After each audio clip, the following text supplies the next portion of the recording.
Pirro. And that seemed to work because they referred to the first game at Elland Road. It was paused.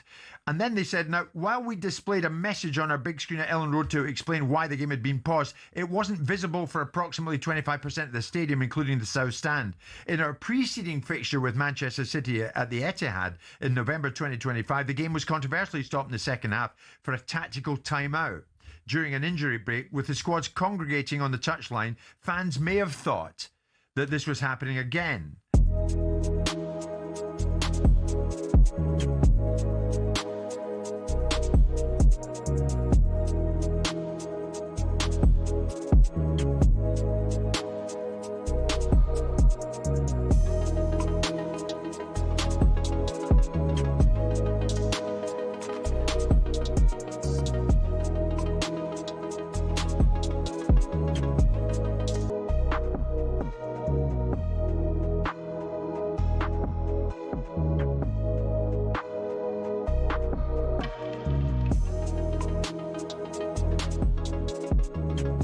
talkSPORT Sports Update with Trusted Trader. When it matters, get the job done marvellously well by a verified Trusted Trader professional. talkSPORT. A very good afternoon with your sports headlines. I'm Will Hobbs, and Donald Trump is urging Australia's Prime Minister to grant asylum to the Iranian women's football team. He's posted on his platform Truth Social, the US will take them if Australia don't. It's reported that 5 players have already fled the training base hotel and have taken refuge in a safe house. Elsewhere, Rodri has been fined 80 grand and been given a warning, but not a ban, for claiming the refereeing of City's draw with Spurs wasn't neutral. Rodri admitted to the FA's charge of improper conduct. Roman Abramovich, meanwhile, has no plans to let the UK government distribute the £2.35 billion from the sale of Chelsea without his blessing. The money has been frozen since May 2022 over a dispute over exactly how it is to be used. Our reporter Ben Jacobs explains the stand-up. The UK government only want them to go to Ukrainians via a specially created foundation, while Abramovich feels they can be used for all victims of the war. The UK government only has the power to release the funds by taking legal action to confiscate the money. Elsewhere, bad news for Liverpool. They'll have to play the first leg of their Champions League tie with Galatasaray without Alisson in goal. He has a minor injury. Scotland's First Minister John Swinney has condemned the violence from both sets of fans at Ibrox yesterday. 9 arrests have been made after hundreds of fans charged onto the pitch with flares and objects thrown. And after unleashing his fury on Andy Goldstein days ago, Martin Keown is now breathing down the neck of Alan Pardew. To be honest, Alan Pardew is brand new to this. He's acting like a schoolboy, isn't he? Saying there should be an asterisk next to. Yes, it's silly, isn't it? Yeah. I mean, unbelievable. Let's hope he gets better at this, by the way. Let's hope what? He gets better at it. There's more at talksport.com. talkSPORT News. The Chancellor is going to update MPs shortly on the government's economic response to the war in Iran, and financial support's been promised to Glasgow City Council after a huge fire next to Glasgow Central Station. talkSPORT weather with QuickFit. With a huge range of premium brands available, we've got what you need to drive away happy every time. Visit your local centre or quickfit.com and book today. Remaining largely dry apart from in the west. Generally mild temperatures turning cloudier and murkier into the evening.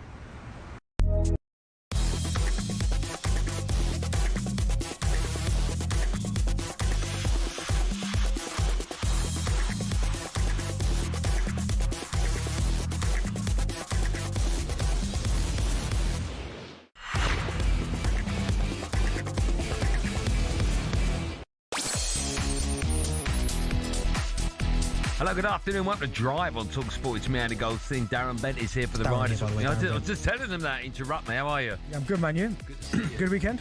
I'll tell you about my great weekend in a moment. But first, let me tell you, by jingo, have we got a show for you today. We'll be asking whether the FA Cup is getting enough respect these days as 2 Premier League sides lose to 2 EFL sides on the same day.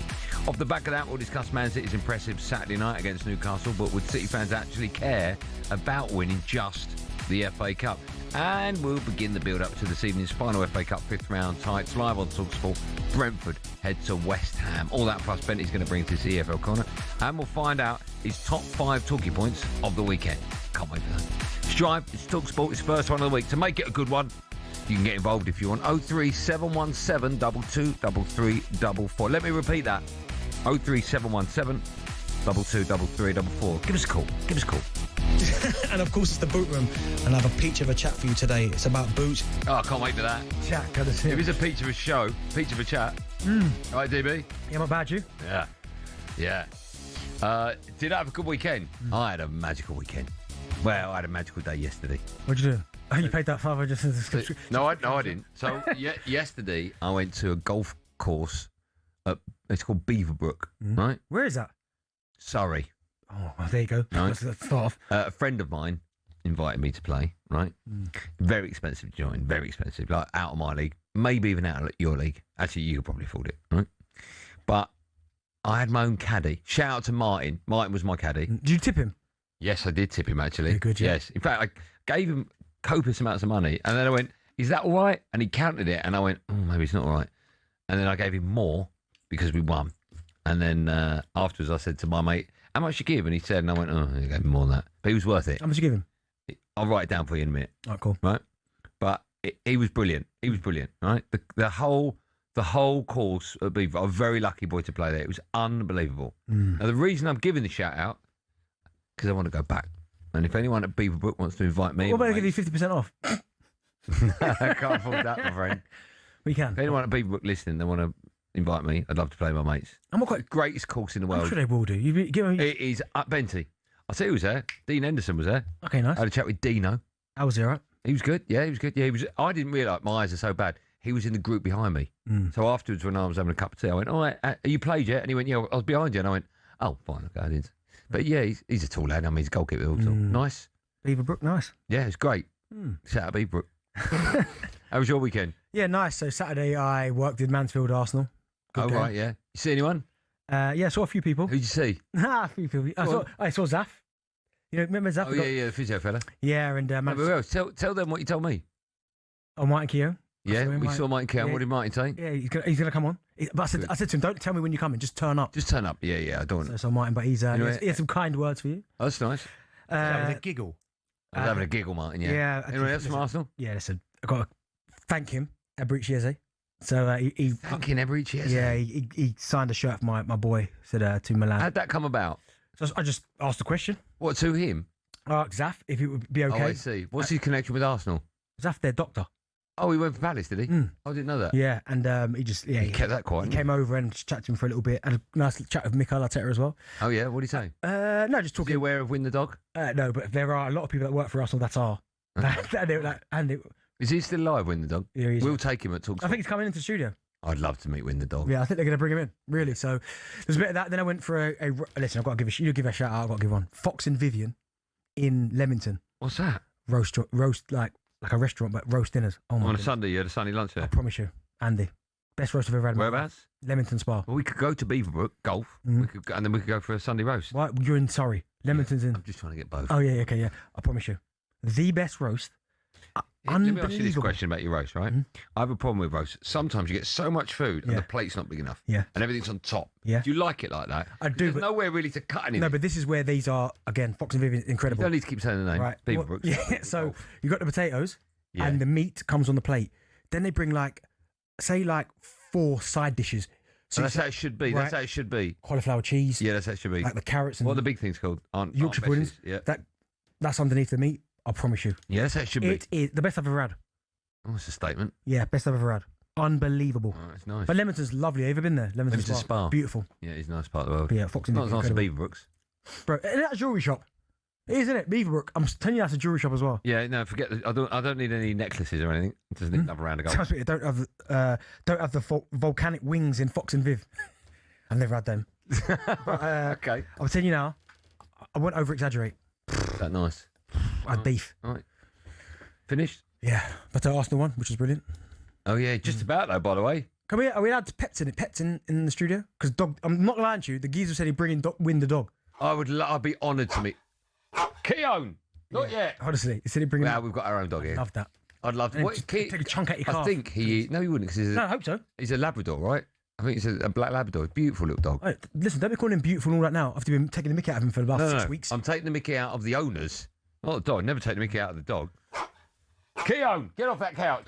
Oh, look, he's cocked his leg on the corner. Keown, get... Love that. I'd love to bring him in, Joe, if possible. Keown running about like that. I'd like Keown to bring him in. I'd like Keown to bring him in. Yeah. Maybe you could learn something, Martin. Right, let's begin with FA Cup chat, shall we? Newcastle, Sunderland and Fulham. They're all out of the competition after being beaten over the weekend. So does the comp get enough respect?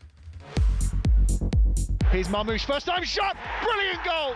Omar Mamouche has probably won this cup tie for Manchester City. 65 minutes played, it's Newcastle 1, Manchester City 3. The levels that they were at gave Newcastle no chance, made them look very ordinary actually. It is Ross Stewart against Lecomte, the Fulham goalkeeper. He takes a long run up, Stewart. The goalkeeper goes the right way, but he can't keep it out. Fulham 0, Southampton 1. Very bad day for us. Myself, football players, for the football club, mainly for our fans, definitely. The expectations, they were in the level that, in my opinion, they should be. So I got a message from someone, right? Good. Who's a member at Beaverbrook. Said I know it's going to be. Who? Steve Sidwell. Nope. All right, okay. Right, because you've annoyed them that much. I've annoyed who? They're never going to invite you. Beaverbrook. Well, Beaverbrook, no, that's absolutely gone. So who's that from? I'm not telling you, mate. Well, I've already got an invite back there, so whoever that is. Yeah, you're not going to get invite back. Well, I don't. Whoever that is, I don't want to go back there. Hey, top draw as well. No. I'm telling you, top. Nasty people. Hey. See. Whoever that is, whoever just sent the text to Benny, you can stick it. Fulham, they will beat 1-0 at home to Championship side Southampton over the weekend, and their gaffer, Marco Silva, made 9 changes to his side. That's despite sitting 10th in the league, 12 points clear of the relegation zone. Newcastle, they're also out after losing 3-1 at home to Man City. Their boss, Eddie Howe, spoke to the media after the game and said that attention now fully turns to another massive game tomorrow night. My focus is really short term, and it's trying to win the game that's in front of me, and that's Barcelona in the Champions League. I think we have to be, as much as it's easy to be very negative in this moment, I understand we've gone out the FA Cup, but we have the biggest game in the club's history coming up in no time at all. We've got to get the players ready for that. We've got no time to dwell on this. Listen, I understand it, because sadly the FA Cup has taken a bit of a back seat now, certainly with clubs that have got European football on the cards. I get that. I'm just starting, and I never thought I'd say this, even more so on our show, but I'm just starting to fall out of love with the FA Cup. Every so often they change things. There wasn't one 3 p.m. Saturday game in the FA Cup, which I think is scandalous, right? When I was a kid growing up, I know things change. I get it, you have to move on. But it was always 3 p.m. on a Saturday, right? Obviously didn't have as much live telly or anywhere near. The way the draw's done now, I know they'll have fun, laugh and joke, and I get it, it's a new, younger audience, but I just like the old school days where they take the bags, the FA bags, take number 7, Brighton and Hove Albion. I like tradition, and I sort of feel that as soon as you start taking away all the tradition, it's just another excuse or another reason why it's justified for the bigger clubs to rest their superstar players and not give the comp the respect it deserves. I grew up loving the FA Cup, right? But I almost feel like, do you know what the problem is? Because of the way the European situation has kind of changed in terms of the amount of games now you play, the competitions are bigger. I can understand why the likes of Newcastle, Man City potentially, because they're still in the Champions League, would rest players and rotate the squads. I was a little bit disappointed with Fulham and even Sunderland because neither of those teams are going to go down this season, right? Yeah. And I thought it's the only competition now you're still involved with, along with the Premier League. Just go and have a go. There's no reason why. Look at Palace last year. Had a go, the best day in the club's history. So very rare that happens, right? It's rare, but you know what I mean? They like Fulham, Sunderland. If they'd have gone through, I know the Port Vale, it's a dream story, but like other teams that are still in the FA Cup, most of them have got Champions League or European aspirations. So Newcastle is still in there, but they've gone. Man City is still in there. Arsenal got Champions League as well as the EFL Cup. Pretty sure the Premier League. So it was almost like a clear run for these guys to go, do you know what? We're not going to go down. Let's give it everything to try and win this competition. Without a doubt. Do you know what I mean? And that's where I was a little bit like, certainly for Fulham and Sunderland. 9 changes he made, Marco Silva. 9. So it was a bit of a shock to me, but I do think the FA Cup now it used to be for me one of that premium competitions where everyone loved it. I do think now, and clubs are now starting to go, and do you know what? I'm just going to play a second string squad. Even Chelsea are still in it. They're still in the Champions League. Yeah. So they've got there's other priorities for these clubs. But for Fulham's and Sunderland's, where this is their last competition they're left in, Just have a go. I don't get that. Go and have a go. I don't get that. But again, you have to blame UEFA because there's so many games now. That's right. And there's so much money connected to the other That's the problem. You win the FA Cup, you get, hardly anything compared to. Also, if you look now forward to the latter stages of the FA Cup quarterfinals, all over the Easter weekend, and that used to be traditionally, Easter weekend was always Premier League football, right? Yeah. And now it's FA Cup football. And I love it. I love FA Cup. I just, like, semi-finals when I was growing up used to be at Hillsborough, they used to be at Villa Park, or Highbury, or Old Trafford, or Spurs had a few. Now they're all at Wembley. It's a bit like, no, you got to earn the right to get to Wembley. I've always had a problem with that because if you're a lesser club, right, that traditionally doesn't win trophies or get that far in competitions, you get into a semi-final, which is at Wembley, is effectively getting to the final. You've done it, because the fans are getting a day out of Wembley. Yeah. So I preferred it when it was elsewhere, but also I might be wrong, but I'm pretty sure I'm not. The FA Cup, is that still played on the same day as other? So it depends what year it is, right? Last year it wasn't. It was either last year or the year before. It wasn't the final game. It's usually the final game of the season. Yeah, see, I hate. You can't not have. FA Cup should be a day of its own. Yeah, and that's it. That's the only game on the TV or that day. But as soon as you start putting games on the same day, it just. Well, let's take call show a bit later on. We're gearing up to live commentary of the last semi-final. The last game in the FA Cup in the 5th round. West Ham are there in action against Brentford. So we'll take calls now. We'll have team news ahead of that, and we'll ask West Ham fans how important the competition to them and what they expect. But we'll take your calls from football fans. Does the FA Cup get enough respect? And also, what I'm inclined to hear from, if you're of the age of about 16, 17, up to maybe 23, 24, I'd love to get your view on what you think the FA Cup's about. Like my kids, I know my eldest, he's only 12, but he's all Champions League. FA Cup is like, oh, that's terrible to hear. Really? He's like, yeah. He's at the league, yeah. If you're Champions League. If you're 21, 22, 23, and the FA Cup means nothing to you, 03717223344. Lots of calls coming up live on Drive and Talk Sport after this.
It's not just an embarrassment for the old firm, it's an embarrassment for the whole of Scottish football. And Scottish football as a whole is getting tarnished with this. And I just think it's incredibly unfair on the normal, well-behaved football supporter that they're getting tarnished with this brush. And I was listening to David Tanner. It's not just that yesterday. This has been going on for a long, long time. And Rangers as a football club need to address their own house. They need to put a stop to this. I know the way of stopping it is by banning them. Get them gone for the stadium. Nobody wants them. Yeah, it's with the mask on as well, isn't it? All the covering their faces up as well, Gregor. How's that anything to do with football? I go to a football match. I like to wear my colours. These people are not football supporters. They're mindless thugs. They're mindless thugs. Yeah. Gregor, I've always said, look, I'm a Glasgow boy. I've always said that, the history and all that. There's nothing, for me, there's nothing wrong with being excited before the game, singing your songs for 90 minutes, and then going home and being normal again. There's nothing wrong with that. You don't have to run on pitches, throw a few punches, and that's just beyond a joke. It's a disgrace. That's the way it used to happen. For many years, Rangers, there was trouble. Of course there was. It's part of the terrorism, but not like this. And this, as I said, it's a minority of people that's causing this.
thrillers. Sharp talkSPORT, me, Andy Goldstein Darren Bent alongside Stuart Come. We're asking how much Man City care about the FA Cup.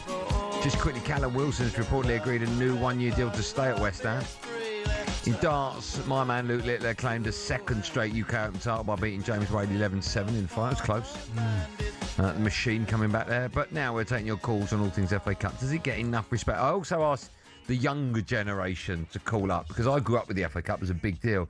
But I sort of get the feeling the young brigade nowadays don't really care. Josh, maybe he's one of those. Hello, Josh. Hi, guys. You okay? I'm good, man. How are you, Josh? You good? You well? Yeah, I'm very well, thanks, mate. How old are you, Josh? Just thinking about it. I'm 20 years old. Okay, great, perfect. What do you think when you hear it's FA Cup weekend? Does it get in the way of Premier League, or are you excited about it? No, I get excited about it. It's always good. Okay. I mean, there's a lot of people I know that are in the top 6 sort of clubs. I just sort of think, oh yeah, it's FA Cup. We'll just leave it for this week. We'll put out a youth side or something, like Liverpool. My mate's a Liverpool fan, and when they got beat by Plymouth a couple of years ago, they were just he was sort of like, well, I don't care. Do you know, though, Josh, I get that. I totally get that. For a side like Liverpool, that over the last 6-7 years have won absolutely everything, I kind of understand it. 6-7? Yeah, I kind of understand that. But I know what you mean. Like, for Leeds, who haven't won anything for a long time, I understand why to you it's like, oh my goodness, the FA Cup, like, we've got a chance of winning it. So I do think, like, for Man City, if they went out, it is a little bit like, well, I mean, he's won like 6 Premier League titles. He's won the Champions League, he's won FA Cup, he's won League Cups. Josh, thanks for have you phoned talkSPORT before, Josh? No, I haven't. This is my first time ever, actually. Oh, we're very honoured to have you on. First of many, Josh. Thanks, man. Have a lovely day. Cheers, mate. Take it easy. Thanks, man. What are the chances of going from Josh, who's a Leeds fan, to Josh, who's a Leeds fan? It's the same brother. Have you put the same? Let's find out. Josh too. Hello, Josh. Hi there, you okay? I'm good. How are you? Yeah, I'm good, thank you. First time caller as well, and Josh and Leeds fan. Right, hold on. You're not 20, are you? No, I'm 10 years old, unfortunately. How many? 10. You're 10? No, I'm 30, 10 years older. Oh, right. I thought you said I'm 10 years old. I'm like, well, he's quite old for 10, if I'm being honest. So you're 30. You're just on the cusp of whether or not you grew up with great FA Cup moments in your life, right?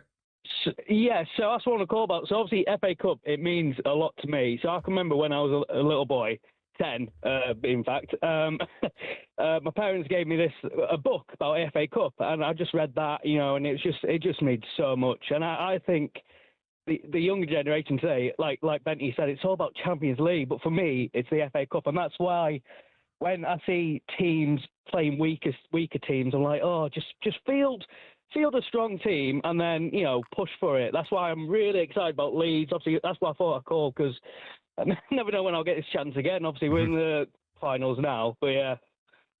Oh, good work. Yeah, really. All right. Have you phoned talkSPORT before, Josh? Yeah, 2 minutes ago. No, first time caller. First time. Good work. I like that. Thanks, Josh.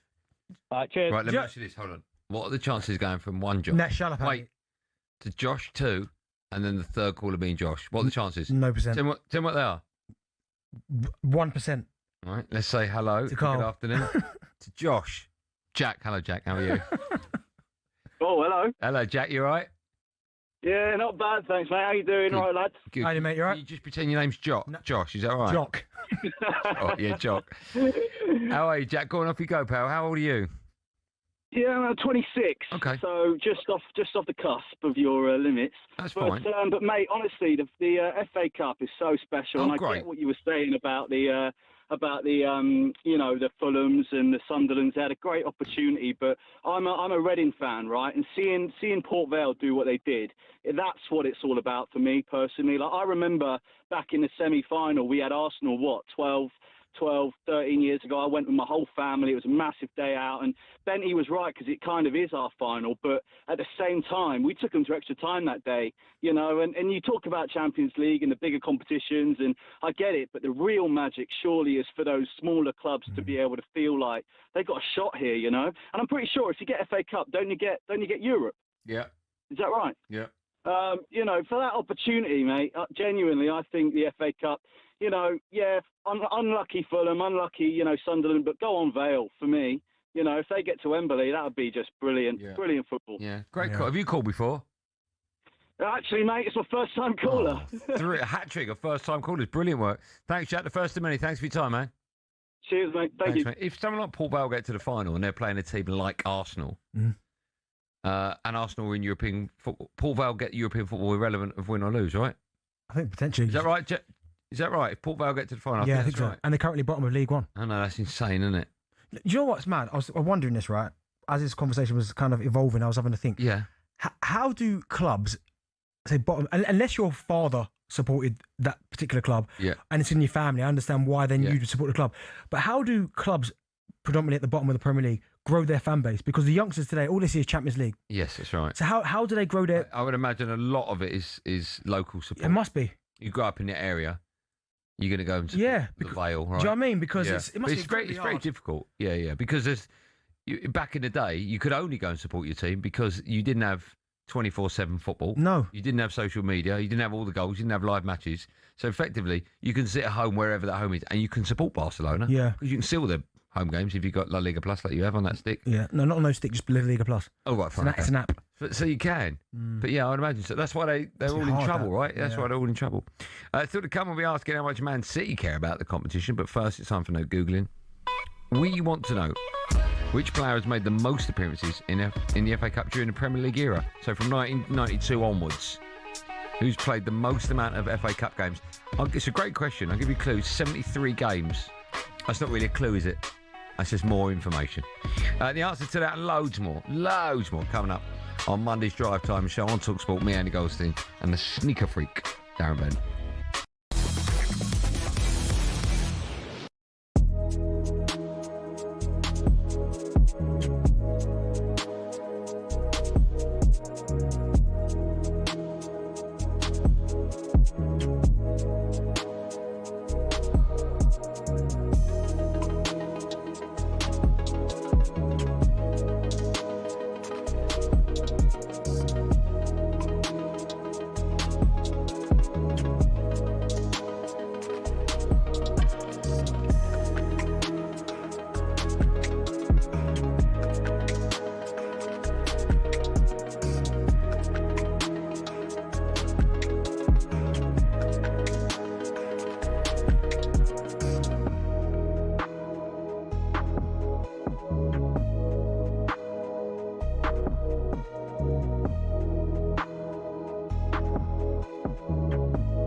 When I saw the scenes, whether the scale of the scenes were back to the 80s or not, which is my argument that they clearly weren't, there was not a surprise in my mind that there was an issue when you've got the two sets of fans in a combustible environment and large amounts of the opposing side being in the away ground for the first time in significant years.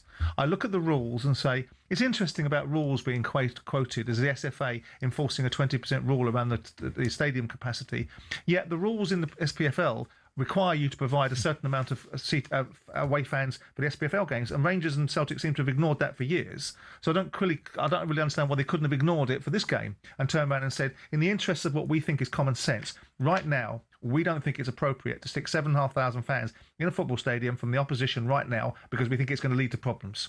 Then you look beyond that and go, well, you could have ignored the rules if you wanted to, and that may be me being a little bit cheap on the observation, but notwithstanding it, it's still there. You then look at it and go, if you don't think this was surprising, you think it's disappointing. I bet if I ask Bill Leckie, put aside your disappointment and your unhappiness, are you inherently surprised? Well, probably not. So what was done to prevent it? What was done to ensure that prevention, whether prevention should have to be part and parcel of a bloody football match, is a different argument entirely. What we're dealing with now is another set of circumstances surrounding two football clubs that should be at the pinnacle of Scottish football for the right reasons and not the wrong reasons. And you can't strip them out of the cup, because you strip them out of the cup, all of a sudden the commercial revenues of the cup come into play. Exactly. We've seen this situation. So what did you do, honestly, when you look down and distill it down to prevent this?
Tell you why we're playing this humdinger in just a moment.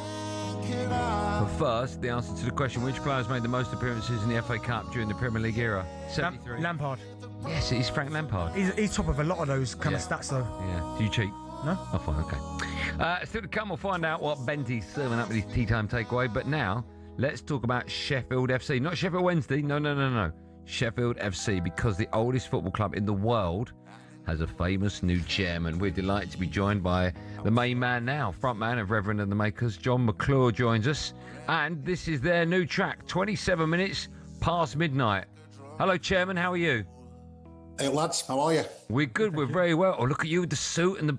If you had a big day of it today, you dressed like that for a reason, or just because you're on drive time? Well, I started wearing suits about 18 months ago because I'd basically been a scruff my entire life, and I thought it's time to smarten up my act. But obviously it's a big day, so I've got a brand new whistle on today, Andy. You look fantastic, if you don't mind me saying. Tell us how all this came about, because I know you're a big Wednesday fan, right? Yeah, but obviously football was invented in Sheffield in its modern guise, and there's an element to which everybody, whether you're Wednesday or United in Sheffield, kind of supports Sheffield FC. They're sort of everybody's second club in some way, and I'd hope to think that could be true nationally and globally. You know, if you like football in some way, respect, you're a Sheffield FC fan. I mean, the club, I think it's the oldest existing independent club still playing football in the world, which is incredible. You're currently in the 9th tier. I've always wondered, what is the dream? Well, I think there's a bit of a limit to what can be achieved on the pitch for the men's team, Darren, just because there's Wednesday and United, and I don't think you can compete with that. And I obviously, although I'm a Wednesday fan, I do talk to Chris Wilder at Sheffield United quite a lot, and Chris was saying, he says, there is a limit. On the women's side, it can go all the way, but some of our ambitions are off the field, things like a big esports clan and a national football festival. We also want to take the club back to the city, because we currently play just beyond the city limits, and we want to take the club back as close as possible to where the rules of football were codified, which is currently in a B&Q car park, which is the problem. Okay. I mean, you've got to start somewhere, right? Yeah, we've got to have some ambitions. I mean, you would think Sheffield's really bad at shouting about itself. Robin Hood's from Sheffield, British Electronica's from Sheffield, we're the home of snooker. And there's a thing where nobody wants to be a big head, so we don't tend to shout about ourselves in the way that Londoners and Mancunians and Scousers do. And I think that's arming the city in some regard. We've got to start letting people know how great it is here, because we've got some amazing bands and music, and it's a top place, Chef. Usually when you get a club, certainly with a historical like yours, Sheffield FC, in pre-season, do you ever play against Wednesday or United? Because usually local teams would always play against the professional team in their city. So does that ever happen? There is a bit of that. I came actually to a friendly in pre-season before I got involved when Shef FC played Sheffield United. And it was nice because I've got a bunch of family members and pals who are United fans, they Blades, and I never ever see them at football because I'm a Wednesdayite, we're on opposing sides, and it was nice to be in that like neutral space. But I also, the club's played friendlies against all manner of people over the years, Real Madrid and Inter Milan, and I think there's a world in which we can play pre-season friendlies against people all over the world. There's only 2 clubs in the world got the FIFA Order of Merit, Real Madrid and Sheffield FC. Wow. So maybe a friendly at the Bernabeu would be nice. Did you not want to be the chairman of Real Madrid? Was that ever? Was it either or for you, or it was always Sheffield? Yeah, obviously, Florent Perez were asking me if I'd take over Andy, but I'm a busy lad. I'm based here in Sheffield. I didn't fancy relocating to Madrid, so I thought I'd start here and see how we got on. Yeah, you got to boil that suntan lotion. It can be a pain. Can't they give him a few loan players? I'm sure they can loan probably none actually. Listen, we talking about like Hollywood superstar clubs. Wrexham, of course. Ryan Reynolds put in a couple of million. So did Rob. No one can pronounce his surname. We've just seen KSI by Dagenham and Redbridge. What's your role here? How did you get involved? How did you become chairman? And what's your role going forward? Well, I think it's important to know your level. I'm obviously not as famous as Ryan Reynolds. It's close, but Ryan probably pips it.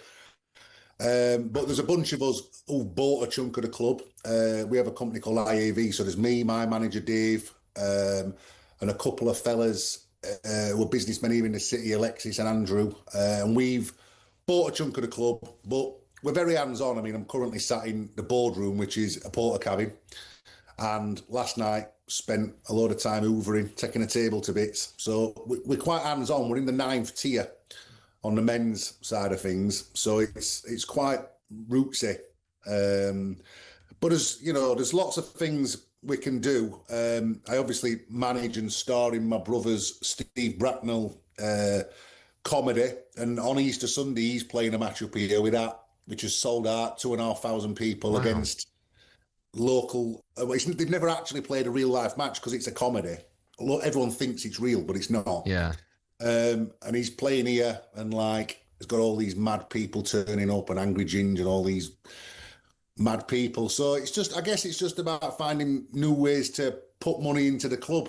And you'd think, being the world's first ever football club, there should be ways of doing that. You would think. Well, I was going to ask you actually, John, whether or not you're going to perform there. Is that another way you're going to get money into the club?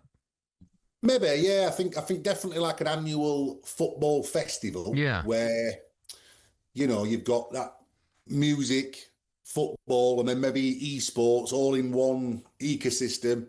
You could see how that could be great, right? And obviously my manager Dave manages a bunch of people, and I know a load of musicians who maybe will get them. But I think we do need to find a permanent solution to the ground issue, because where we play currently it's beyond the city limits. It's probably not the forever home. Like when you buy a house with your missus and you think, I'm going to move one day to a big pad.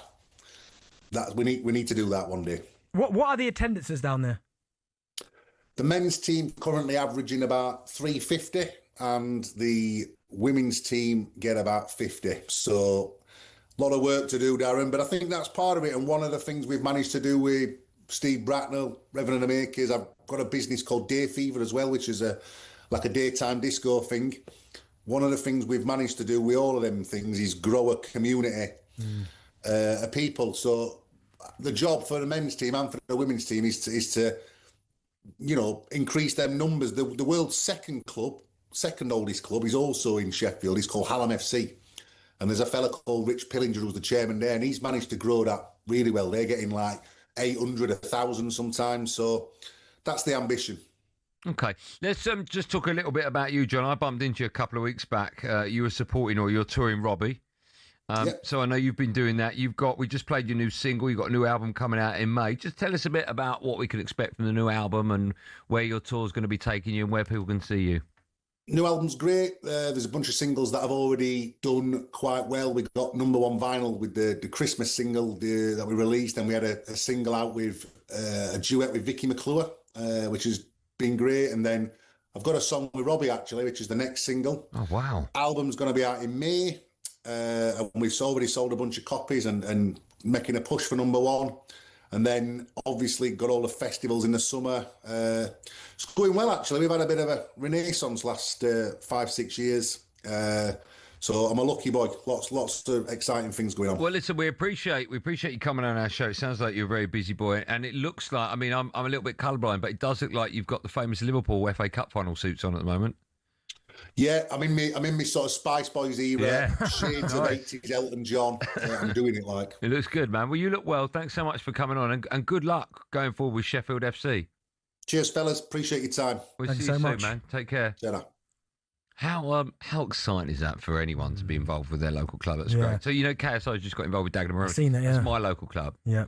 And so I just think when you got football, like proper grassroots football, right? It's not. I mean, it's nice. I like what you said there about trying to bring it back to Sheffield. Yeah. You right there? Your pen? I mean, you didn't need to comment on ink falling out my pen. But no, yeah, it was nice to, and obviously, clearly, you can hear by his enthusiasm that he wants to take it to another level. And fair play to him. Fair play indeed. Right, from 5 o'clock, when we come back, by the way, we're looking ahead to Cheltenham week. It all begins tomorrow. Alan Brazil's there live for, he's meant to be there Tuesday, Wednesday, Thursday. He'll be there. I've got no doubts. I hope you're right. And then at 5 o'clock, we're talking about Man City. All right, we'll talk a bit about Haaland. We've got some interesting Haaland stats, by the way. Don't want to miss that. But also, we'll be asking how important the FA Cup is to Man City. Let me ask you this. If Man City finished just with the FA Cup and League Cup, good season? Yeah, I mean, it's still 2 trophies. I mean, by their standards, they'd be thinking it'd be disappointing. But from the outside perspective, 2 trophies is still 2 trophies. I know, but do you think Man City fans will go, yes, we've got 2? Or they go, no, just because of what they've won recently. Sad, though, right? Yeah, but do you know what? They've created that, and fair play to them. They've been so successful, yeah. Man City fans and football fans, you can get your calls in now. 03 717 22 3344.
Wrexham boss Phil Parkinson said he was proud of his team's performance.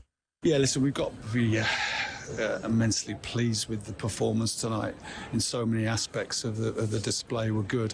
The way we pressed, the structure, because it's not just about pressing, it's when to press, it's the communication. But some of the football we played as well, I thought was really good. And I stressed in the press conference and to the lads yesterday, we weren't coming into this game just to stop Chelsea. We were coming into it to play ourselves. And we've gone toe-to-toe. We really have. I felt second half we were going to win the game. I could feel it.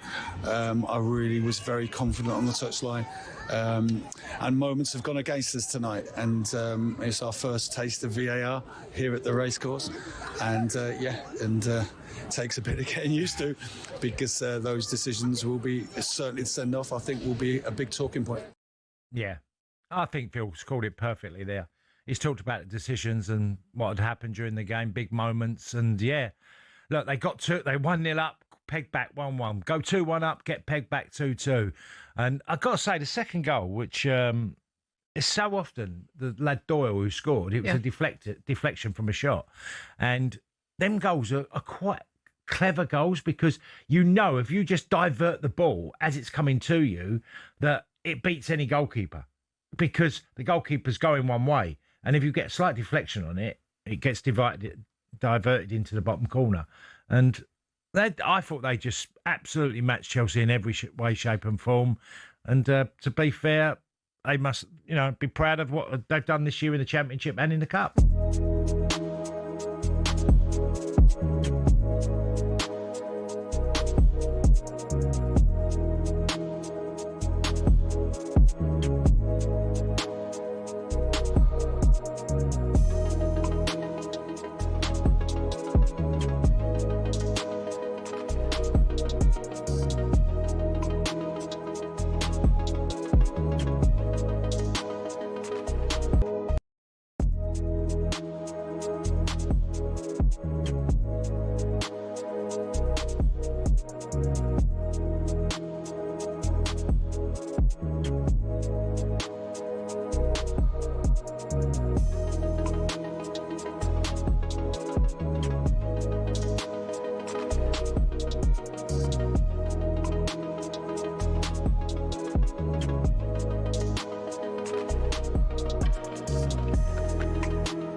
Driver talkSPORT with me, Andy Goldstein. DB's here. You're still here. Good work, we're all here. Still to come, we'll find out what Benty's serving up his tea time takeaway. I don't know about you, but I can't wait for that information.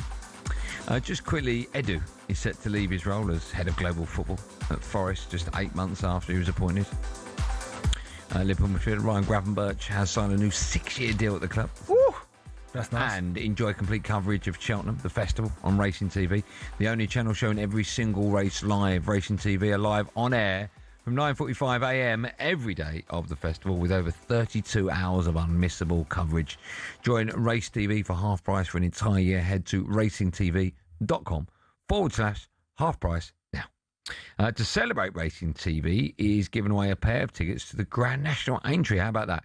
Just all you need to do is go to talksport.com/win to enter. 18+, T's and C's apply. Right, time now for this. Paddy Power on talkSPORT. Check out Paddy's latest offers on the Paddy Power app or at paddypower.com. 18+, BeGambleAware.org. Yes, it's Cheltenham week. Well, it's Cheltenham week. All kicks off tomorrow here with the latest news. I'm honoured. The man himself is with us. Paddy Power, good afternoon. You're easily honoured, Andy. All good. How's things? We are tickety-boo. Very well. Where do you join us from? Are you there now?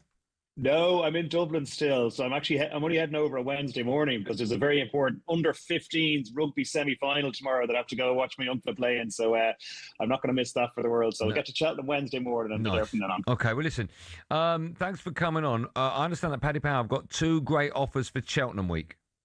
We do, yeah. The Eliminators is the main one. It's very popular. It's basically a knockout game where you pick a number of horses and it's free to enter. There's £250,000 given away each day, and that's going to be very popular, I think, amongst punters, free to play as well. And then and obviously all the normal offers you get during the week, extra places and all that kind of stuff. So yeah, it'd be a bit of a bonanza. And we've got. Have you just explained 2 offers, both of them? Well, I've explained the Eliminator and the other one. I'm just assuming we've loads of other ones because I don't know which other one you're talking about. So. Well, I've got 2. I'll tell you what they are. Let me give you as much. You explain them, Andy. I'll give you as much publicity as possible. So, offer 1 is tomorrow, Wednesday, and Thursday. You get a completely free bet on any race at Cheltenham. This is an online exclusive, opt-in required. Max 1 free bet, £1 to £50 per customer. Returns exclude your stake. And the other one I was talking about was every day of Cheltenham. There's 250 grand. A jackpot in Paddy Power's free-to-play eliminator game. 1 entry per round. Select the winner of each race to win the jackpot, which is shared with multiple winners. And void races will reduce the jackpot amount. That's what I meant, Pat. I thought that was quite clear in my question to you. That's exactly what you meant, yeah, and I totally agree. Great offers. And well said. Thank you. Let me ask you about the week's racing. We're all very excited about it. I myself am going to Gold Cup Day on Friday. I don't think I've actually been to Gold Cup Day. I've been to Cheltenham before, but I might not have been to Gold Cup Day. I'm very excited. I hope the weather's not as bad as it looks it's going to be. But I'm sure the sun will be shining at 4 p.m. on Friday. Before we get to Friday, just have a look for us at the week ahead. Are there any horses or even jockeys you've got your eye on, or maybe we should be keeping our eye on? Yeah, funny enough, I think this year there could be a bit of a resurgence because Ireland have kind of dominated Cheltenham over the last number of years. And I actually think this year, I think Ireland will have the lion's share of the winners, but England are going to come back very strongly. I think there's some really, really strong chances. But having said that, I think that Ireland will win the opening race tomorrow. There's an English favourite, Old Park Star, but I think Talk the Talk and Mighty Park, the 2 Irish horses, are going to be very difficult to keep out of the frame. And then in the second race is the Arkle, another Irish winner, Kopek de Board. It's a real match, Ireland v England. Kopek de Board running against Lulamba. And that could be one of the races of the festival, even though it's early doors. And I think Kopek de Board, they talk very, very strongly about it over here. So that could be another one for the Irish. But then the big race tomorrow is the Champion Hurdle. That's the 4 o'clock race, the Champion Hurdle. And even though there's a horse called Lossiemouth who's won at Cheltenham a number of times, but she's running in the Champion Hurdle this year, and she's favourite now.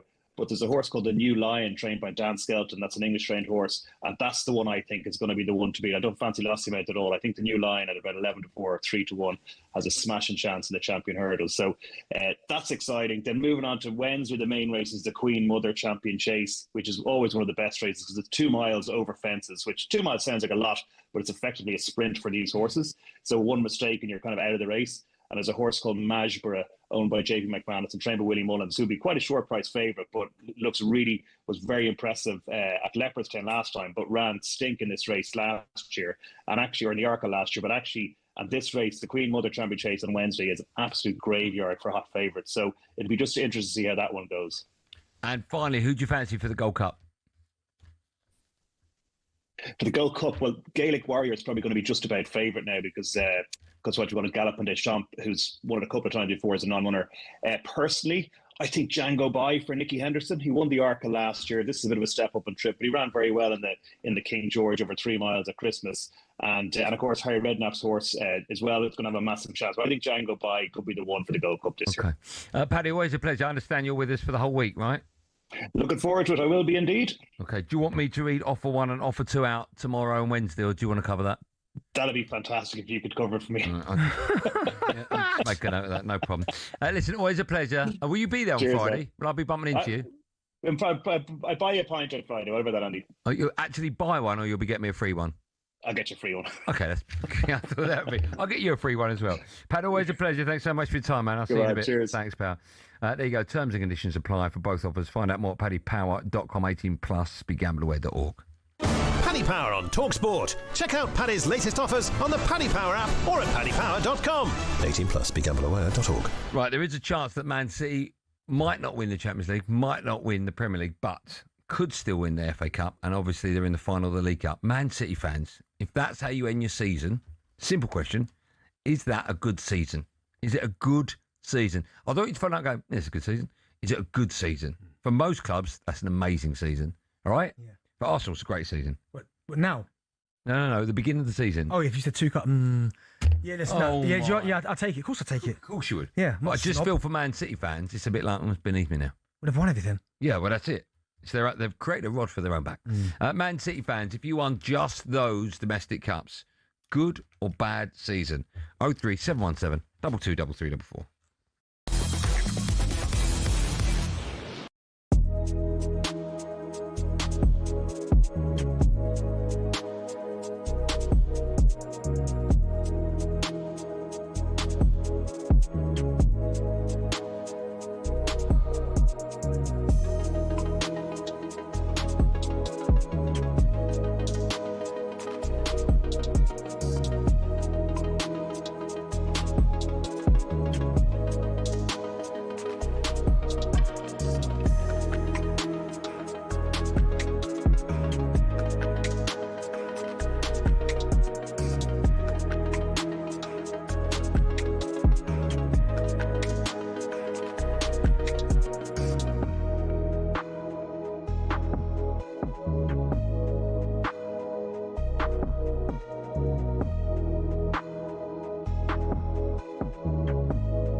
Has the hiring of Edu destabilised the best season in a generation at Nottingham Forest? And how much responsibility does Evangelos Marinakis have to take for it? We understand that he's been told to stay away from the City ground, pending a termination of his contract at the end of the season. I know that Forest fans will be reluctant to criticise Marinakis, but is this a mess of his own making? Because he had a manager who was very successful, almost took them to the Champions League. He started to interfere, and all of a sudden they ended up dropping down eventually into the Europa League, but then they lost to Nuno Espirito Santo very quickly. So is this got to be on Marinakis' shoulders? Of course it is. And do you blame Nuno Santo when you've got a sporting director coming in and probably not giving you a say on any players that you're bringing in? What do you expect as a manager? And if you speak to the older generation of managers, they'll say, what? Someone's telling me what players are coming in, and then I'm going to get judged. That is the way of the world now, though. I know, but then is that fair as a manager? Like we said in previous shows, sporting directors should be coming on and doing press. You're the one bringing in the players. The manager's doing the best they can with these players. They might have wanted 10 other players that you have said no to. Some of the players that they brought in Nottingham Forest, Douglas Luiz on loan didn't work. Zinchenko on loan didn't work. Amari Hutchinson, 37.5 million. Only one Premier League goal in 22 appearances. McAtee, 30 million. Hasn't worked. Ndoye hasn't worked. Bakwa hasn't worked.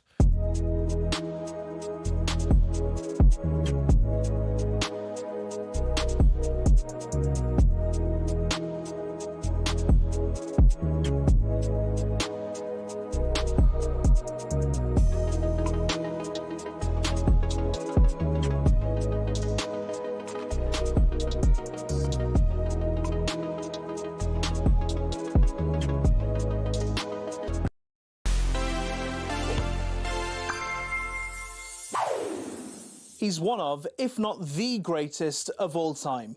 Diego Maradona led Argentina to glory in 1986, producing some incredible moments on the way. But his World Cup story wasn't all triumph and inspiration. A fresh-faced 21-year-old Maradona arrived at the 1982 World Cup as the next great hope for Argentina. But his tournament debut didn't go to plan. Argentina were knocked out early on, and Maradona was criticised for underperforming. His legend truly begins 4 years later, when, in the Estadio Azteca in Mexico City, he created outrage and infamy with one flick of his wrist, the hand of God. He punched it into the net. Peter Shilton called him a cheat. Maradona described the referee Ali bin Nasser, who missed it, as his great eternal friend. Then just 4 minutes later, he picks up the ball in his own half and starts to dance around the England team. He goes past one, then another.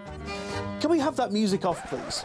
Anyway, the run ends in glory for Maradona, and just days later, he was lifting the World Cup trophy, Argentina's second, and returning home a national hero.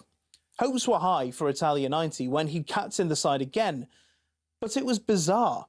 Maradona was playing his club football in Italy at the time, winning titles for Napoli. And the Neapolitans were actually supporting Argentina over their own country when they faced off in the semi-final.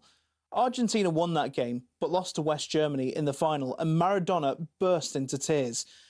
The 1994 World Cup would be his last. I mean, even his fashion had gone downhill. He was sent home after 2 games for failing a doping test due to something he'd ingested from an energy drink. But does a Red Bull make you look like this? Maradona would never pull on the blue and white stripes again. He did come back as manager, but was sacked after they were knocked out in 2010. The goal of the century is a permanent reminder that he may well have been the greatest of them all.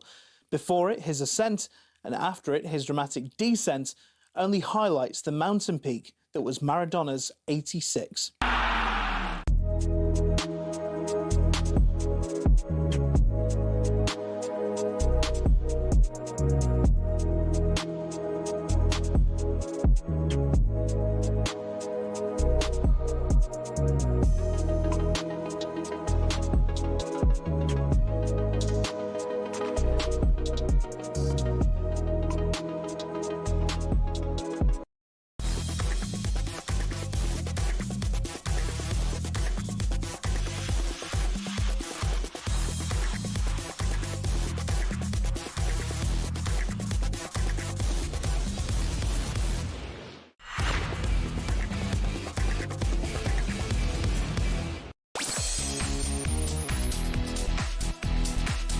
Welcome back to our number 2, Drive and Talk Sport. Me, Andy Goldstein. Benty's here. I used to have a night tick in the back of my head. Did you?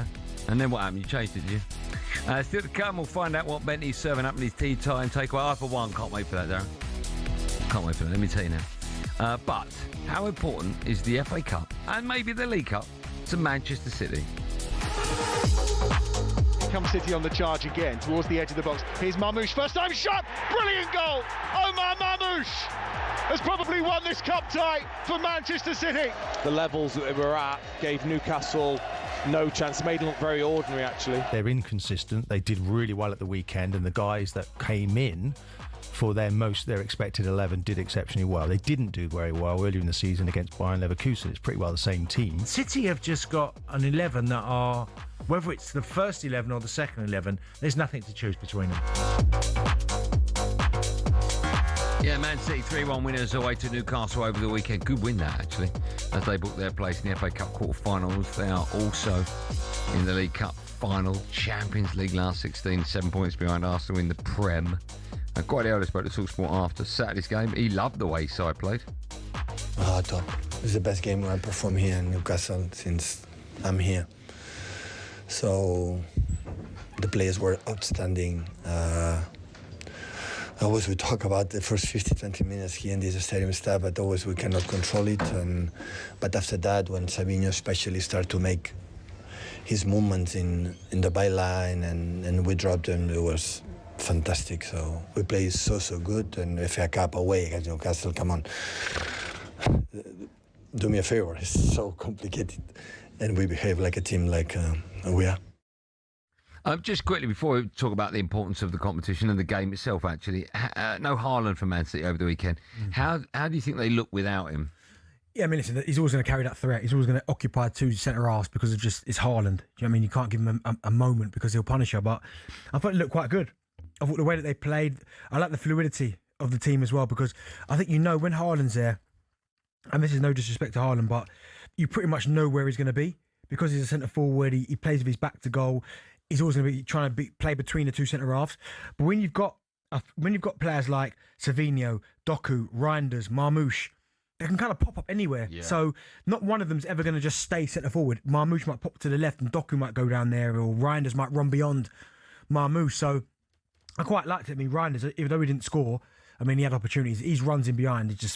And he's finishing. Just a top player. Savinho, he looked good as well. Do you think sometimes when you've got an out-and-out world-class centre-forward, that sometimes there's more emphasis on the other players that are in and around you to always keep finding him? And if he's not playing, then you're going to get more from the other players. Do you know what? There's a little bit of that. And like when I listened to Gareth Bale on the overlap, and he spoke about playing with Cristiano, and I think at times it comes into your thought process where if you're going to take a shot and you look up and he's there, you almost feel obligated to give him the ball. So I think that comes down to the individual. Like Cristiano demands it. That's just what you know what I mean? He wants to break every record going. I'm not sure Haaland's like that. Of course, there's going to be that little bit of arrogance and that little bit of, listen, give me the ball, I'm the striker, I want to score goals. But I don't see him making other players uncomfortable if they choose to shoot or not. Does that make sense? Yeah. So, but I'd still rather have him there than not. Put it that way. Yeah. Okay. I mean, obviously. Let's talk about the FA Cup and the league as well. They're in the League Cup final, FA Cup now quarterfinals. How big is this competition for Man City? I still think they're big. I mean, listen, Pep, he's won 2 FA Cups and 4 League Cups since he's been there at Manchester City. So he's had his fair share of both those competitions. I think he's been a runner-up in the FA Cup twice as well. You lot beat him in one final, didn't you? Yeah, not too long ago. Yeah. Cobby scoring. Yeah, so, then they lost last year, right? To Palace. That's right, Palace beat him, yeah. So, I think, and that's one thing you'd have to say about Pep. With all the money that he spent and the players that he's bought, they've always paid these kind of competitions respect. So I still think it's big for them. I still think it's big. They're in the Champions League, although they've got a really tough draw, and they're on a really tough side of the Champions League. They're in the League Cup final against Arsenal. I mean, the quadruple's still on. Oh, yeah, this one. Right? No one's talked about that. And I understand because you sound like a lunatic if you actually go, hold on, But I mean, here's the thing. There's 7 points behind you, game in hand. Yep. Let's say they win that, right? We have to say, let's say they win because otherwise this scenario doesn't work. That's 4 points. And they play you and they beat you, that's 1 point. Yeah. That's 1 point difference if everything goes their way. Yeah. Let's hope not. But yeah. Let's hope not from your perspective. But what I'm saying is, League Cup final, in theory, they could be a point behind you. FA Cup last 8. And although they've got the tougher side, without a doubt, It's not the Real Madrid we know and love. I'd fancy them to beat them. That, in theory, means they could get into the last 4. The quadruple's still there for Man City, but I'm not hearing anyone talk about it. Are they not talking about it because they don't actually believe it's a possibility, or because it's one of those things like, don't mention it yet, you never know?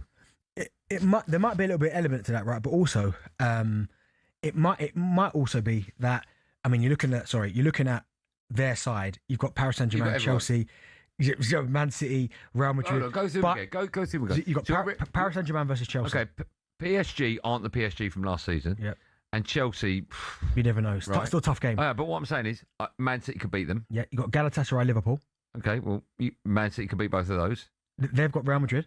Okay, well, not the old... I'm just saying, right? And they've got Atalanta and Bayern. Yeah. Now, Bayern are good. Okay, yeah, they are good. And if they beat Real Madrid, they've got to go through Bayern next. Yeah. So... It's tough, don't get me wrong. No, it is tough, and if they won the quad, would I be shocked? I'd be a little bit shocked because they've been a little bit inconsistent this year, but they've certainly got the squad to do it. Yeah. In January, they had a bit of a struggle up. They went and bought Gahey and Semenyo. Yeah, but both, by the way, have taken their team to another level. Exactly. So I think it's still a good season for them, the FA Cup and the League Cup, but you can't write them off in any competition. No. Any competition. Rank them for me in order, 1 to 4. They're most likely to win. 1, League Cup because they're in the final. League Cup. Next. 2, I'd probably say FA Cup. FA Cup second. Yeah. 3, Premier League. Oh, you put that third there? Yeah, Champions League 4. I mean, Champions League 4 is because the least amount of chance is because they decided to draw they're on. Yeah. They've got to go through actually every big hitter. There is not everyone, but I mean, they in theory they get past Real Madrid. They got Bayern. They get past Bayern. They could have Liverpool or Chelsea or Paris Saint-Germain waiting for them. Yeah, very tough. Tough. Do you think the players have ever even spoken about quadruple this season? Is it insane? Yeah, I don't think anyone would really talk about it. I remember Liverpool being so close to it, and they were just one game away from winning the quadruple, and they end up with the 2 cups. That's right. Lost the league, lost the Champions League final. Is that the year they lost the league by a point? It was crazy. Yeah, I'm not sure if it was the 96 points. It wasn't that one. It might have been the 92, 93 points, maybe. Right. If Man City finished the season with just the League Cup, bad season?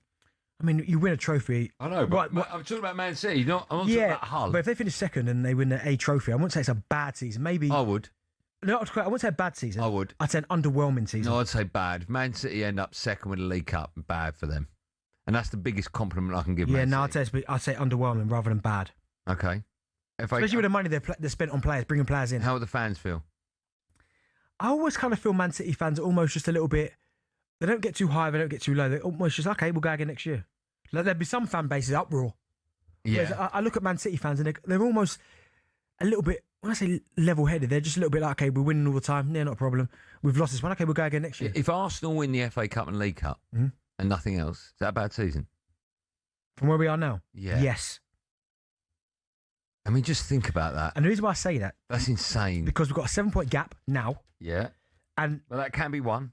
You're right, but it's... Yeah, but it is on paper, 7, yeah, right? I can't disagree with that. And I can't argue about the side of the draw they're on in the Champions League. So you've got Newcastle and Barca, Atletico, Tottenham. Right, that's that half of the draw. Arsenal have got Leverkusen next, Bodo, Glimt or Sporting. Yeah. So if Arsenal... Say they didn't even get to the semi-final, don't win the league. So if we just reverse a bit to what I said to you, I said if Arsenal just win the FA Cup and League Cup, is that... You went, yes, that's bad. So am I right in saying the only way Arsenal can have a good season now is if they win either the Premier League or the Champions League? Yeah, from where they are. They've been building, man. That's unbelievable. 7-point gap. That's unbelievable. At the top of the table. Okay. I mean, listen, 2 cups, you take it. Yeah. But I wouldn't be singing and dancing again. We won the FA because you don't build a team. Benty, if you won the FA Cup and League Cup, mate, I'll be happy. I know, but from where you are, you're right. You're right. Listen, yeah. You don't build a team like this, get 2 players in every position to win 2 cups. You build it to win the league or the Champions League, right? Terrible. Do you understand what I mean, though? I know, but you understand why it sounds terrible. Yeah, of course, I understand that. Okay. Do you think all Arsenal fans will agree with you? FA Cup and League Cup's a bad season? I think they'd be disappointed. Okay. Well, let's stick it out for Man City and for Arsenal fans, all right? Think about where they are now, and you end up with the 2 cups. That means in the league, from where we are now, Arsenal have had to fallen off. No, but it just feels insane to think you could finish with 2 cups and it's bad. From where they are now, though. I know, you're right. You're right. You're in pole position for both. Listen, I'm not going to turn my nose up at it. No. And I'd be like, we've won 2 cups, but... You ain't sitting here next season. I'm not singing and dancing. Right. What? League Cup winners. Okay, well, this would be interesting then, right? Man City and Arsenal fans, if you win both domestic cups, FA and League, Is it a good... From where we are now. Yeah, both of you. Yeah. Is it a good or bad season? I really want to hear from Arsenal fans about this. I think this will divide them. I think some Arsenal fans will phone up and say it's a great season. Great season? Yeah. Yeah, I think they will. If you're an Arsenal fan, you think it'll be a great season, you're in FA and League Cup, right? I'm Man City. I want to hear from you. You'll be next. My switchboard's empty, so you'll be next. How about that? What a great question that is. Thank you. Arsenal, FA and League Cup. Is it a bad season? Unbelievable. 03717 223334. Get dialing.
Igor Tudor, the same Igor Tudor, concentrated in taking whatever positives he could find out of that result. They're disappointed. They wanted more. We are aware of that. We also want to give more. Unfortunately, this is the moment that we pay everything. Maybe it will sound strange, but I believe more after this game than I believe before. I saw something.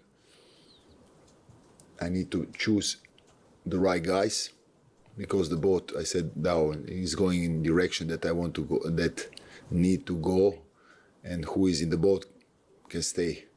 Otherwise, can bow down. How you say that? Leave the boat. So when the other players will come back and choosing the rights, I'm sure that we'll have a good teams and the victory will come back. That was Igor Tudor grasping onto the positives as he saw them after the defeat, the home defeat to Palace. But Simon, I think, if I remember rightly, you said if they lose to Fulham, they lose to Palace in mortal danger. Yeah, I think they are. I think they've got. I mean, the only thing that will keep Spurs up at this moment in time is the other teams beneath them don't close the gap, because right now the only thing that's holding them up is the other teams' previous performance. I mean, there's not a lot he can take from the Palace game. He went hard after the players, so and it didn't get much of a reaction, did it? So that to me was him looking at things, saying, "Okay, well, I said what I said. It didn't get me very much, so I'm going to have to perhaps change tack and say I saw something in the second half, which is we lifted a leg."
out of control.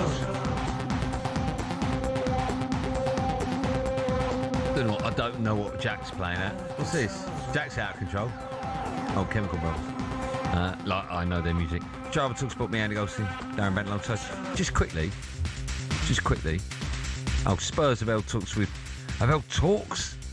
Brighton's gaffer Roberto De Zerbi about the summer appointment if they stay in the Premier League. I'm telling you, they're down.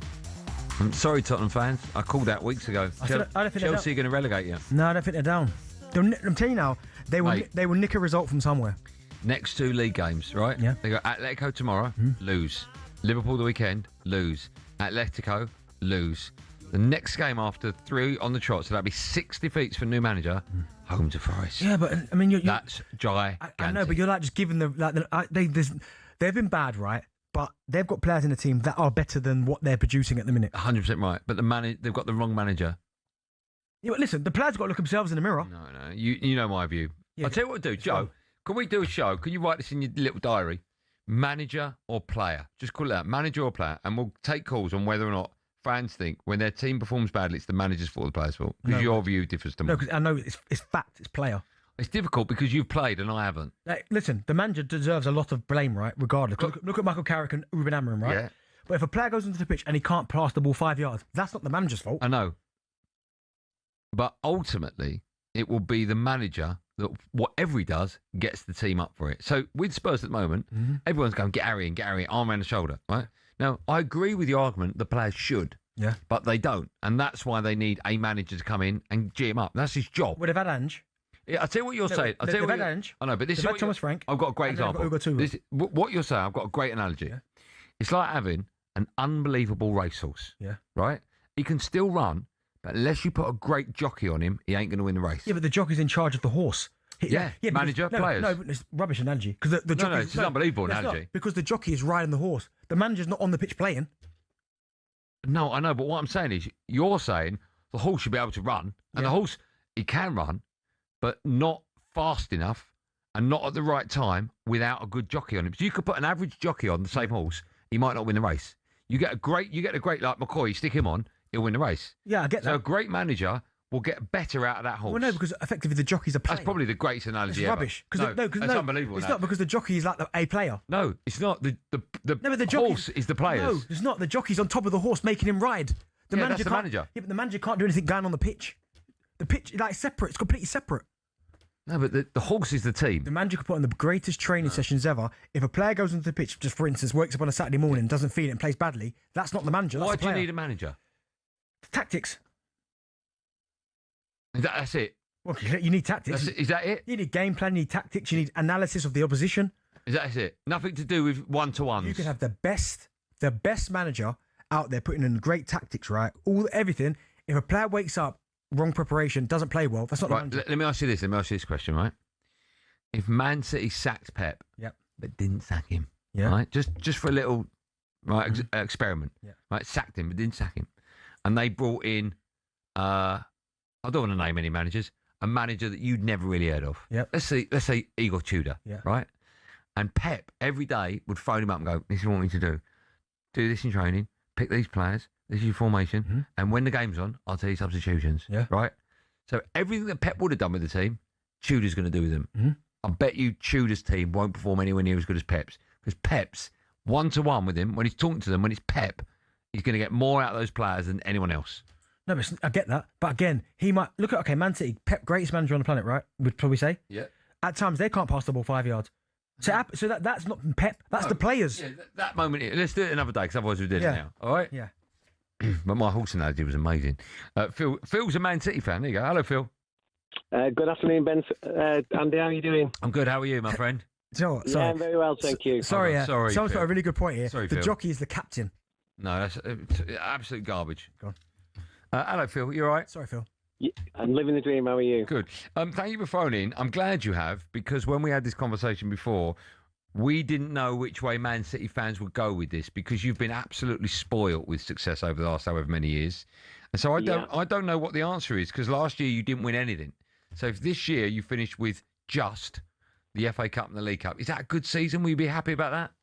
I'd be phenomenal. Even if they just win the league. If they win the League Cup, come second or third or fourth, I think this year it would be phenomenal, and I say that for two reasons. The first reason is it's the 50th anniversary of the team that won it in 1976 when Peter Barnes and Dennis Stewart scored. Okay. I think it'd be great for the old boys. And for your average fan like me, you know, most of the guys just go to the game, want a few beers, have a pie, see a great, entertaining game. If they win a trophy, it's a bonus. So I think from a business point of view, if they didn't win the Premier League, I think considering they spent £80 million in January and two really good players, you know, your Brentfords, your Fulhams, your Wolves can't necessarily go out and do that. City win the league, I think it could, but they've had a big £80 million handout in January, so not every club can do that. But I think if they win the League Cup, and the FA Cup, I think it's a really good season. Okay, that's a great answer, Phil. What a great call. Thank you for that. Let's go to Alex, an Arsenal fan. Can't wait for this answer. Hi, Alex. Hello, you're right, mate. I'm good, man. How are you today? Yeah, not too bad, thank you. Right, Arsenal finished the season and you've won the FA Cup and the League Cup. Someone bumps into Alex and goes, "Yeah, I see you won both trophies. Good season. Was it a good season now?" Yes, I think it's a great season. Great season. I think it's a great season. I mean, I'm not being funny. We've won one FA Cup under Arteta anyway. Bear in mind, I'm not an Arteta out. I mean, you looked at the squad and you looked at everything else before he come in and what he's changed to us. Yeah. He's made us in these conversations. He has literally put us in these conversations. We're top of the Premier League. I understand sort of what Benty's saying about we're 7 points clear and all that, but I cannot agree with the bad season remark. I can't agree with it. We haven't won the Carabao Cup since the 90s, for example. So from now, where we sit now, Alex, you think if we only win the two cups, you think it's a great season? Even though there's 7 points top in the Premier League, the right side of the Champions League, you end up with the two, I don't want to disrespect them, but lesser trophies, you'd still go great season. Yeah, but we can't really, I don't think we can really have the ego to say we deserve to win this, that and the other. We haven't won the Premier since like 23 years. I get it, but 7 points clear. Ever. 7 points clear. Yeah. 8 games to 7 go. points clear at the moment, but as Goldie said, we could be 1 point ahead of them. And Man City have got experience in this. I mean, look what they've done with Liverpool over the years. Coming second, all right, it's a bummer. We want to win it, but I mean, I'm not being funny. I would love to win it, but I'm not being funny. You can't say that the League Cup and the FA Cup, just winning them two trophies is really a bad season, considering we're gunning for trophies as it is. I think we win them two trophies next year, we win the Prem. Oh, no, let me ask you a question, Alex. So winning the two cups is a great season. If they won the Premier League on its own, what is that? What, Premier League on its own? That's a great season as well. So you put them in the same bracket? We have to win trophies. We have to win trophies. Premier League obviously is the ultimate trophy we've got to win at the moment. The UCL, I mean, we've never won ever, so we can't really say anything about that, to be honest. What about just the League Cup? Then I'll go with not so much. I won't really agree with that. FA Cup. Win both. FA Cup, great season. FA Cup, yeah, I would say we have to win something. We have to win trophies, and that's what we're lacking. So FA Cup, great season. Put it in a good season. Good League season. Cup, not so much. League Cup, not so much. But if we just win the FA Cup, then and League good Cup, season. League Cup and FA Cup, great season. Yes, 2 trophies in the bag, lovely. Okay, all right, thanks for that. Yeah, I can understand he's happy, 2 trophies, but I can't understand. I just look at where Arsenal are now. Do you know what? I'll say, I know this sounds bonkers. Don't say it then. Terrible season. That's not terrible. 2 cups. Honestly, mate, it's terrible. If you finish second, and we're... And again, and one more second. No. Finish second, and then you get to March the 9th, and you're 7 points clear, and you don't win the Premier League or the Champions League, that's a terrible season. Tough. 2 cups. Unbelievable question. Just give me one big one, please. Yeah, I bet you said that before. Still to come, we'll be asking West Ham fans if they actually want to win the FA Cup. It's FA Cup heavy tonight, and rightly so. First time, a bit of no Googling. We want to know which Premier League club has Erling Haaland scored the most goals against? Great question. Yeah, any ideas? I would say 11 goals. Who's he pick on the most? League. I mean, that's basically what I just asked. No, I think I know it. Okay, what do you think begins with? Oh, he's only got it. Wait. You look, who cheated? He's done it. I don't know how you've done that. Yeah. No, you've got to think. I feel like when don't give him any clues. No, when he plays against that hat-trick all the time. Yeah, well, okay. If you don't know who Benty's talking about, then stick around, because the answer to that and loads more coming up live on Drive and talkSPORT after this.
It was pathetic yesterday. Absolutely pathetic, lads. Yeah, very true, mate. Shocking. So, all right, so where are you off now? You off to the airport? I'm at West Ham tonight, and then I've got a good couple of days, mate. I'm Atletico Madrid, Spurs, and then Real Madrid, Manchester City, both in Madrid. So I'm having a wee chat.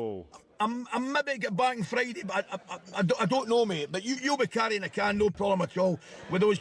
Well, Andy's coming Friday as well, so we're going to have brilliant. We're going to have a great week. It's very foggy at the moment, but that doesn't matter. That'll lift by the time the tapes go up on Tuesday in the Supreme. Can't wait, really can't wait. It's going to be such an open, good racing as well, and loads of fans. I've had so many calls and texts. Can you get me a ticket? I'm coming down. Crikey. Yeah. So many people coming. It's going to be magic. He's like ticket taking you are. I know. It's going to be amazing, lads. I was listening to the show this morning. The show's been brilliant. John, it's a great spot you've got there, obviously. I heard Simon on. I mean, the build-up's just going to be fantastic. I can guarantee I'll be watching it. Mark will be out there. We'll have the phone and the iPads out and we'll be watching it, mate. So, best of luck to you all, you Ali, boys. what about Ali, those games in Madrid, what are you thinking? Oh, crikey. You'd be a brave man that would say Atletico Madrid won't beat Spurs, do you know what I mean? To be honest with you. Yeah. And then the other one, Andy, Ray, I think Real Madrid have got problems, I really do. Well-documented problems. I could see actually City winning the game. I think City will go through in the tie. I could actually see them winning the game in Madrid, to tell you the truth.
talkSPORT, me, Andy Goldstein Darren Bent alongside. The answer to the question: which Premier League club has Haaland scored the most goals against? West Ham. West Ham, 11 goals in 7. Just quickly, I don't know about you, but I just had some honey before. My throat's a little bit. I had some honey. Don't matter how much you try, when you have honey, no matter how much you try, always comes out of the jar. You always get sticky fingers. It's mind-blowing. What do you mean? What? It's like, if I was like trying to detonate a bomb, I would be as careful, right? Mm-hmm. I'd literally hold it and just really slow. I take the lid off, right? I get the spoon, put the spoon in, make it doesn't drip. Hold the tub take it like that, take off the spoon, put it back, put the lid on. I can see nothing's come out. Put the lid on, tighten it up. I'm covered in honey. I don't know how it does that. I really don't know how that happens. Only honey. Do you not have that with honey? No, I don't really. I've got the. I bet I've got the squeezy. That's why. Oh yeah, this is proper. This is Manuka honey. You can't squeezy rubbish. I've got squeezy Manuka honey. No, you haven't. You have. The fact you called it Munu means you haven't got it. Manuka honey squeezy bottle. Manuka honey don't do it like that. No, is it Rouse? Rouse? That's why I use it. Yeah. Even that. Are you paying 50 quid a tub? I'm not. Thanks to I think the Dr. Manuka people. Yeah. Send me the free stuff. Best honey you can get. Thank you. Jack just said, Holland about sell squeeze. What's the end? Squeezy. What? Squeezy Manuka what? honey. No, they don't. Yeah, they did. Holland and Barrett. He said it. You're such a liar. I'll have a bet with you. They don't. I'll stick you on the group in a minute. No, he's going to stick on the group. Oh, go on, Jack. Go on, stick on the group. See, I bet it's not. I bet it's not Manuka honey. Go on, stick on the group. Okay, yeah, fine. Time now for this.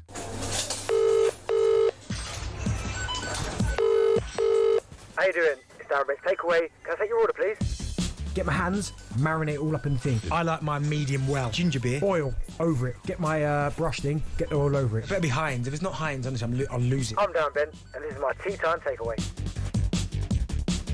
Right, Jack's just put it on there. Let's have a look. Manuka honey squeezy. Yeah, there you go. Let's have a look. Hold on. Oh, so I've got just a whole leaf, Jack. Can you not... Manuka honey. That's not squeezy. Yeah, it says squeeze the ball. You're right, Jack. Told you.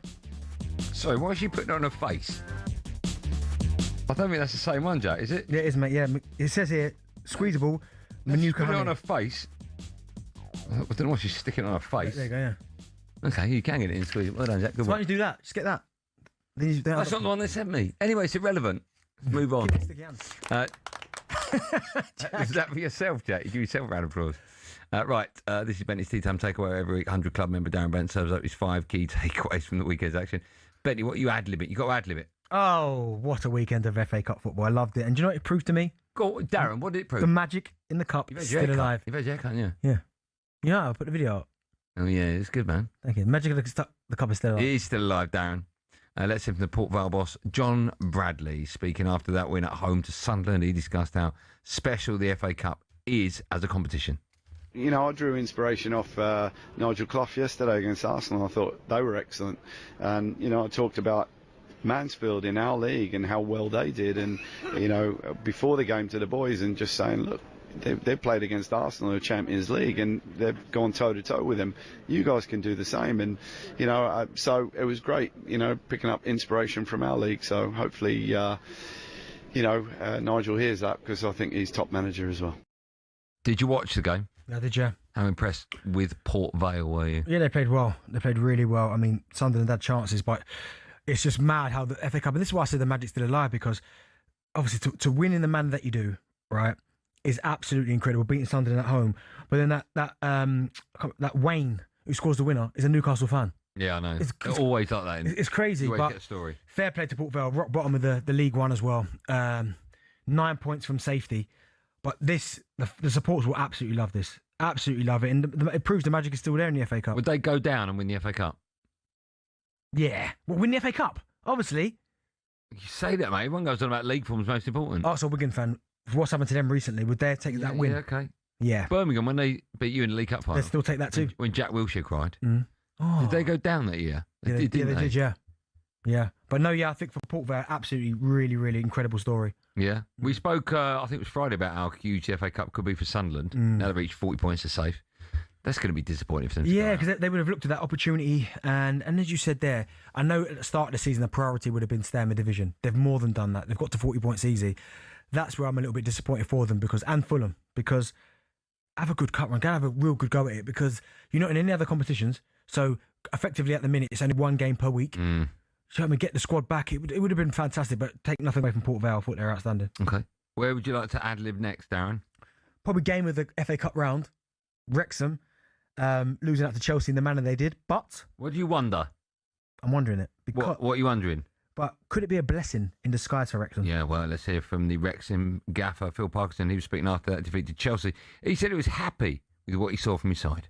Yeah, listen, we've got to be immensely pleased with the performance tonight. In so many aspects of the display were good.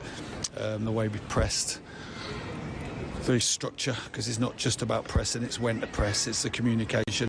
But some of the football we played as well, I thought was really good, and I stressed in the press conference and to the lads yesterday, we weren't coming into this game just to stop Chelsea, we were coming into it to play ourselves, and we've gone toe to toe. We really have. I felt second half we were going to win the game. I could feel it. I really was very confident on the touchline. Do you think we should have gone straight to penalties? Yeah, I think so. I'd like that. So do I. Just so many games. You don't need extra time. No, you don't. But no, it was a great game. Did they deserve more from what they didn't get out of the game? Maybe. I mean, VAR obviously playing a huge part in it again, but it was the right decision. Yeah, it was. But again, it's the red card as well. George Dobson, horrible tackle. What, on Garnacho? Yeah, horrible tackle, out of control. But I think for Wrexham, I don't think they're ever going to win the FA Cup, right? So, and they've got some, they're in bigger fish to fry. Bigger fish to fry in terms of where they are in the Championship currently. I think they're 6th, so they're hanging on to that playoff spot. Derby, 3 points behind them. Yeah. Hull are 3 points ahead of them. So I just feel for Phil Parkinson, he's probably thinking, it was a fantastic game in the FA Cup. Great showpiece, TV game, but Wrexham's aim this season has got to be get promoted. Yeah. If they won the FA Cup, I understand, but I just don't think they would have win the FA Cup.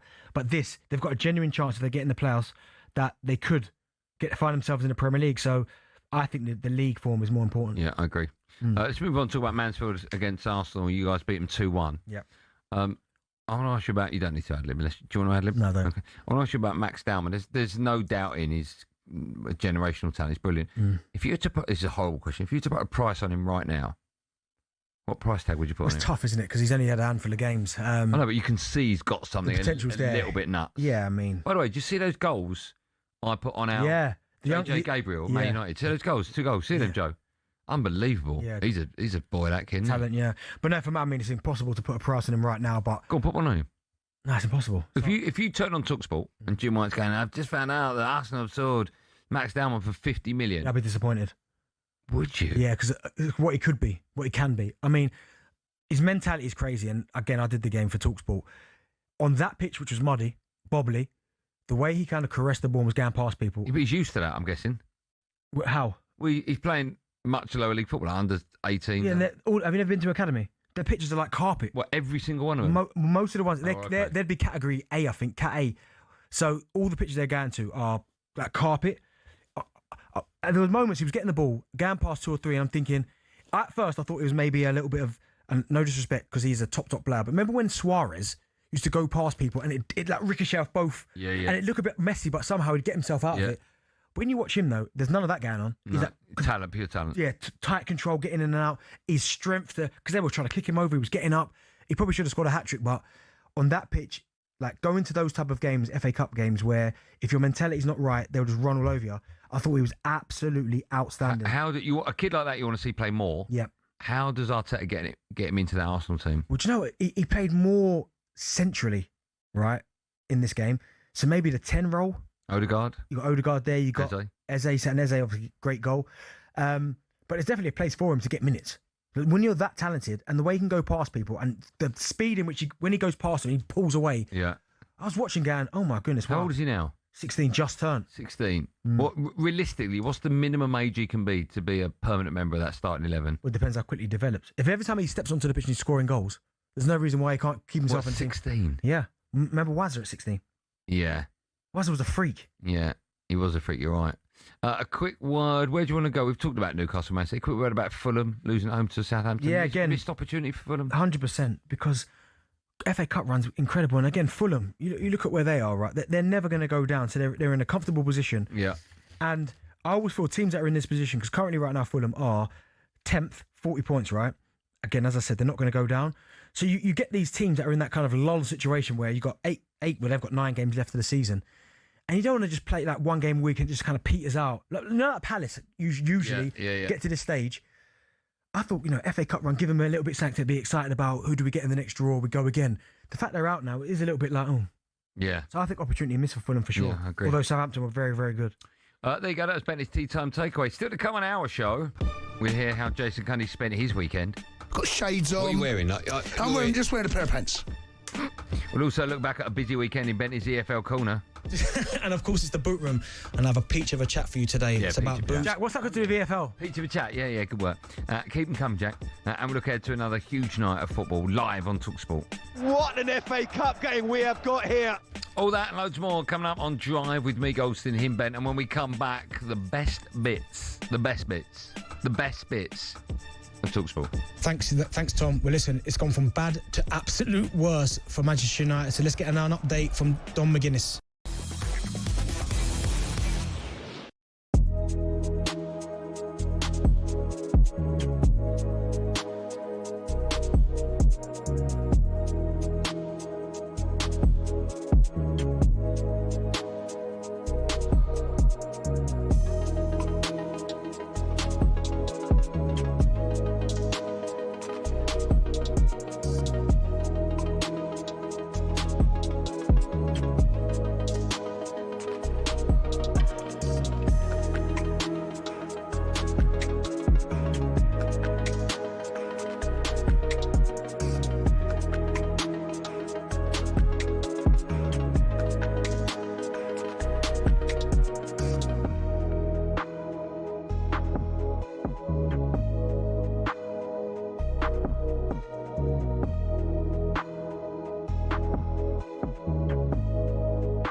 Just like former players, on the TV pundits, radio pundits, they've been saying the same thing for weeks and months now. Saying what? That Arsenal is going to fail, Arsenal is winning ugly, Arsenal are a set-pieces team. Who are saying this? Who's saying they're going to fail? Yeah, Gary Neville, Roy Keane, Carragher, all of them. Even some former Arsenal players. I just crossed the path, to with Ray Parlour. Just came out and say, "Are you confident to say no? I'm not." Well, I'm confident, but I don't want to overshoot it, if you know what I mean. I know Piers Morgan said they're going to win it in March and this, that, whatever. I don't want to be saying things like that because I know how hard it is, and you could get a bad spell. But they're in a great position, and sometimes you can be overconfident, can't you? Ray, what about the Brighton game? Brighton fans were going crazy about the time wasting. Did you see that or not? Look, you do try and slow if you can. Al, I mean, we used to try and do it. If we're leading and whatever, you got to try and see games out. And the good thing about that game was that they wasn't very good. They was poor as a team, but they won the game, and that's what it comes down to. You don't analyse every single game when you finish the season with the trophy in your hands and say, "Well, remember the Brighton game? We didn't play that well, did we? We got lucky there." You just embrace the moment and say, "Look, we're champions of."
talkSPORT, Andy Goldstein Benty alongside Sir Khan. We'll be asking West Ham fans if they actually want to win the FA Cup tonight. Just quickly, Man City midfielder Roger has been fined 80 grand for comments he made about the referee.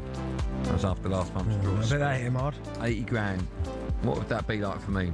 £6? I think Darts Luke Littler claimed a second straight UK Open title by beating James the Machine Wade 11-7 in the final time. Now for this, everyone. Win a VIP trip to the British Grand Prix on talkSPORT.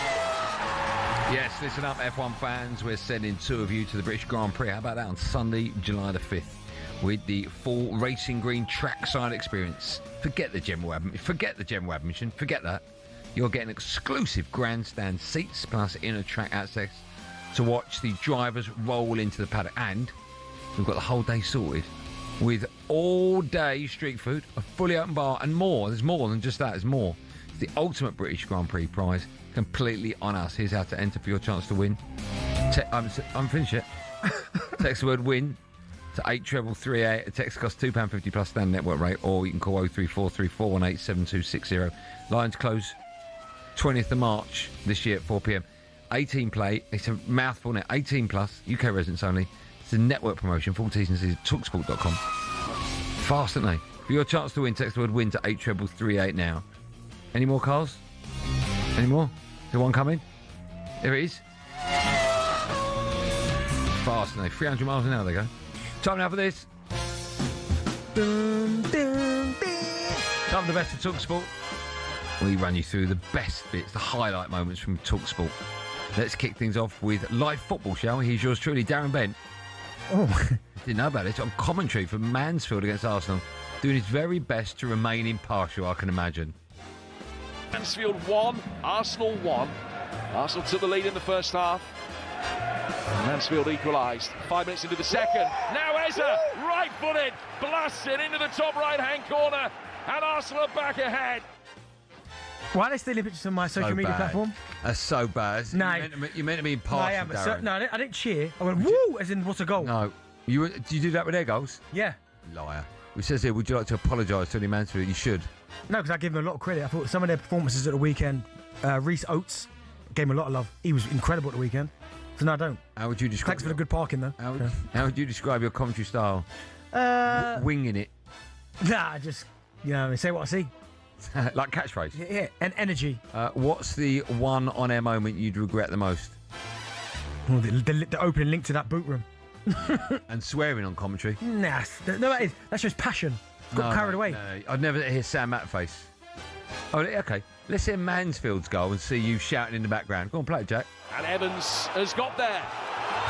And now he's running towards the edge of the area. Evans! 1-1! Did you? No, nothing. Mansfield Town back Nothing. on level terms. Well done, Jack. If you hear my description now, I'm positive as anything. We're meant to be impartial on this station. Live football continues straight after us tonight. FA Cup 5th round. The last one comes to a close. West Ham taking on Brentford. Tell you what, Jack, you carry on, mate. Jack, you carry on, mate. Sticking with live football. Here's a clip from Saturday when the GOAT, Adrian Drum, took us around the ground. Adrian Drum? He had a kind message for any Spurs fans going through a tough time. The EFL is the focus right now, this show, especially for all the Tottenham fans listening today, trying to get a feel for what the Championship is all about. There are lots of midweek games in the Championship. Pretty much all your weekend matches will be moved for TV, Spurs fans. There's no VAR. That's got to be a good thing. And when you go to Lincoln, make a weekend of it. The cathedral's lovely, and nearby Skegness is a quality seaside resort. It's like the Maldives. Honestly, I couldn't stop laughing when he said that. Imagine the amount of Spurs fans that went nuts. What's something that Spurs fans could do to cheer themselves up? Well, if you're going down, you're going down. There's nothing you can do about it. But if you're going to go down, look good. Get Goldstein's Golden Paste. Available darrenbarber.com or next.co.uk. What's the most underrated place in the UK? Most underrated place in the UK? Lake District's beautiful, isn't it? Yeah, that's not underrated. Cotswold's not underrated either. What? Cotswold's beautiful. Cotswold's beautiful, but not underrated. Hey, Cambridge. Ipswich. A lot of people think it's an absolute hole. But it's not. Hey, the marina is beautiful. I'll tell you where. Has it got to be... I'll tell you where it's unbelievable. Belfast is unbelievable. You been Belfast? Let's go there for snooker. Beautiful. I went to a football tournament back in there, Belfast. Lovely, isn't it? Actually, in Belfast where Mastermind is. Yes. Yeah. Good TGIs there. Yeah. How'd you get on at Mastermind? Who's the worst person at TGIs? Yeah. That's if you're working for the Belfast Tourist Board. And Belfast has a great TGI. Great TGI. Come with all the family. Who's the worst person at talkSPORT to be around when you're in a bad mood? What? Sorry, who's in the bad mood? I don't know, it's just who's the worst person at talkSPORT to be around when you're in a bad mood? So when I'm in a bad mood, who's the worst person to be? Yeah, everyone. You're going to be around me because I'll poke them. Yeah, I suppose O'Hara. He can't take. He gives it. He can't take it. Got to be able to take it, Jamie. The GOAT returns tomorrow night at 7, bringing you a massive night of Champions League action. Let's finish with Darren Bent's favourite podcast. 21 minutes to go. By the way, this week's podcast is called Noel, Liam, Gem, and ... So there is no Oasis twang to it. If you like Oasis, download 21 minutes to go is my advice. Here's the fun boy Jason Cundy premiering his brand new cologne. Take the picture. I'll be on a boat. Right. I'll be on a boat. Where? And it'd be... What, on the Thames? I'll be going through... No, I'll be going through, like, the Amazon, right? There'd be... Yeah. So there'd be, like, crocodiles on the either side. Right, yeah. Right? And mangroves. Got shades on. What are you wearing? I'm just wearing a pair of pants. And as I come through the mangroves, and there's a beautiful woman... Right. You know, hanging from, what do they call those things? Hammock. Hammock, right? I couldn't remember hammock. Yeah. Right?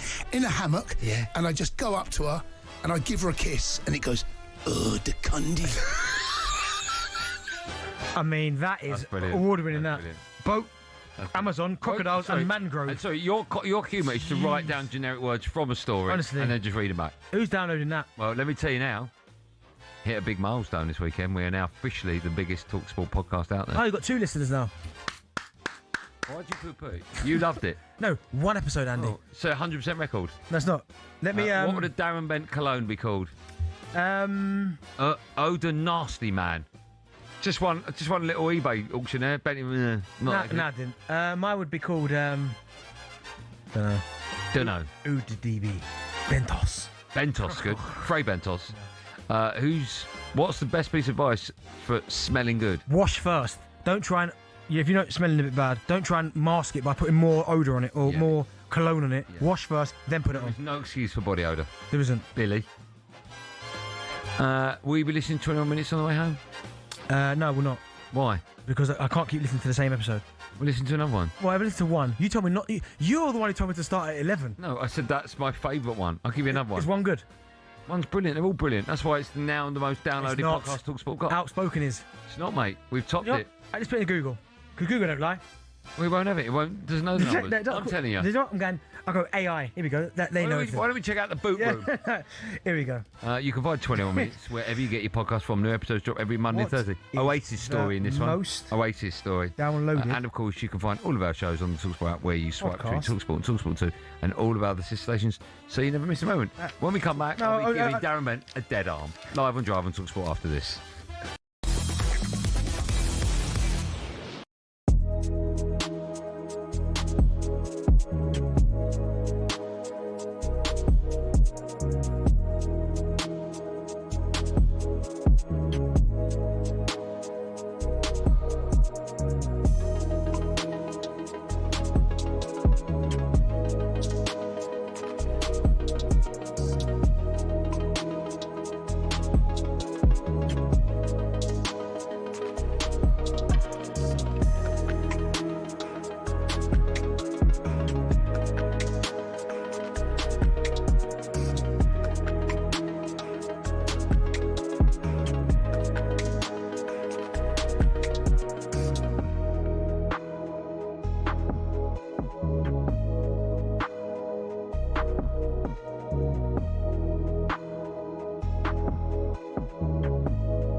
Simon, there was controversy last week, if you remember. Sections of Elland Road booed as the game against Manchester City paused for Muslim players to break their Ramadan fast. The incident occurred 11 minutes into the game. An explainer flashed up on the big screen. Do you remember that? Play has been paused briefly to allow players to break their fast, but the boos continued alongside some chanting. Manchester City on that occasion named 3 players, Muslim players, Marmoush, Cherki and Ait Nouri, in their starting 11. And it goes back to the fact that in 2021, an agreement was introduced to allow Muslim players to break their fast during a Premier League match. But there was a lot of chat around that and as to why a certain number of Leeds fans ended up booing. Was it because of a pause in play because of the fasting? Well, ahead of another fasting break in yesterday's FA Cup match, Leeds this time were proactive online with a statement which seemed to outline why the booing may have happened, blaming themselves for poor communication.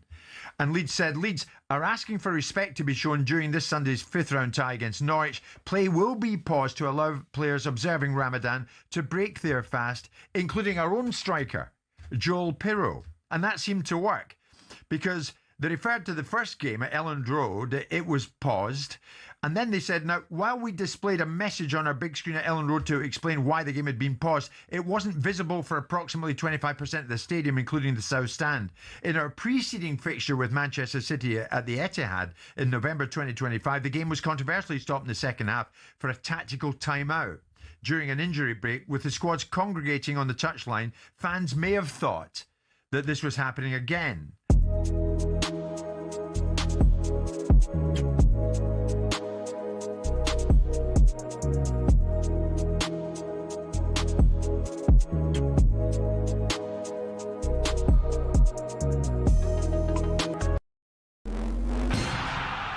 Monaco, Singapore, Las Vegas. What do they all have in common? Well, they're all F1 street circuits. 20 years ago, the sport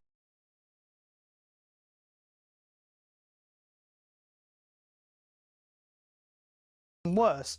So why? Why are there so many street circuits? Cars racing past the Casino Monte Carlo is one of the iconic images in all of sport. But in the last few years, it's been joined in the Street Circuit Club by the dazzling Grand Prix on the Las Vegas Strip, in Miami, Azerbaijan and others. And there's no sign of the trend slowing down. The streets of Madrid have also gotten involved, and there are conversations about Grand Prix in the capitals of Thailand and Rwanda. But fitting them in means we said goodbye to classic circuits like Hockenheim and Imola, angering fans who are still packing out the European tracks like Spa, the Hungaroring and Monza. And these generally produce more wheel-to-wheel action than street circuits too.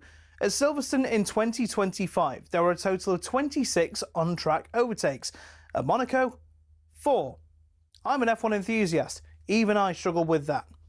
But it appears to be a good step.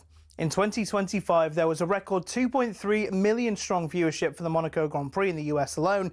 Meanwhile, for the British Grand Prix several weeks later, 1.5 million tuned in. So why are we seeing this drive towards street circuits? Well, no prizes for guessing. Money. Formula One demands a fee of between $20 and $60 million for the rights to even hold an event. In total, including sponsorships, it's believed officials in Saudi Arabia pay almost $100 million for their race. The huge fees are possible because of the street track's city centre locations, as people staying at hotels at inflated prices and tourist sites brimming with visitors mean the cities rake the cash back in when the race comes to town. So it makes financial sense for Formula One and the cities, but will it cost the sport in the long run if F1 races are too boring? After all, nothing beats the roar of an F1 car as it flies through the forests of Europe, or mechanics watching a storm coming across the humid Asian countryside. Take that away and, well, you may as well just watch American IndyCar.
Welcome back to Drive, the last hour of Drive Time on talkSPORT with me, Andy Goldstein, and DB, the sneaker freak, Darren Bent. It's almost like they're just so Scared at the minute. Oh, you are disgrace. Your commentary's gone downhill, mate. That was a couple of years ago, that. Well, exactly, that's my point. No, mine was Saturday. Celebrating teams. I didn't celebrate. I went, woo, what a goal. Arsenal. Yeah, let's celebrate it. I thought, You wow, didn't what a celebrate goal. their goal. I did.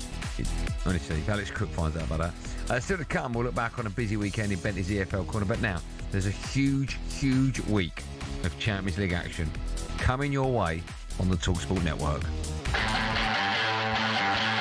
It is the competition that all the big guns want to win.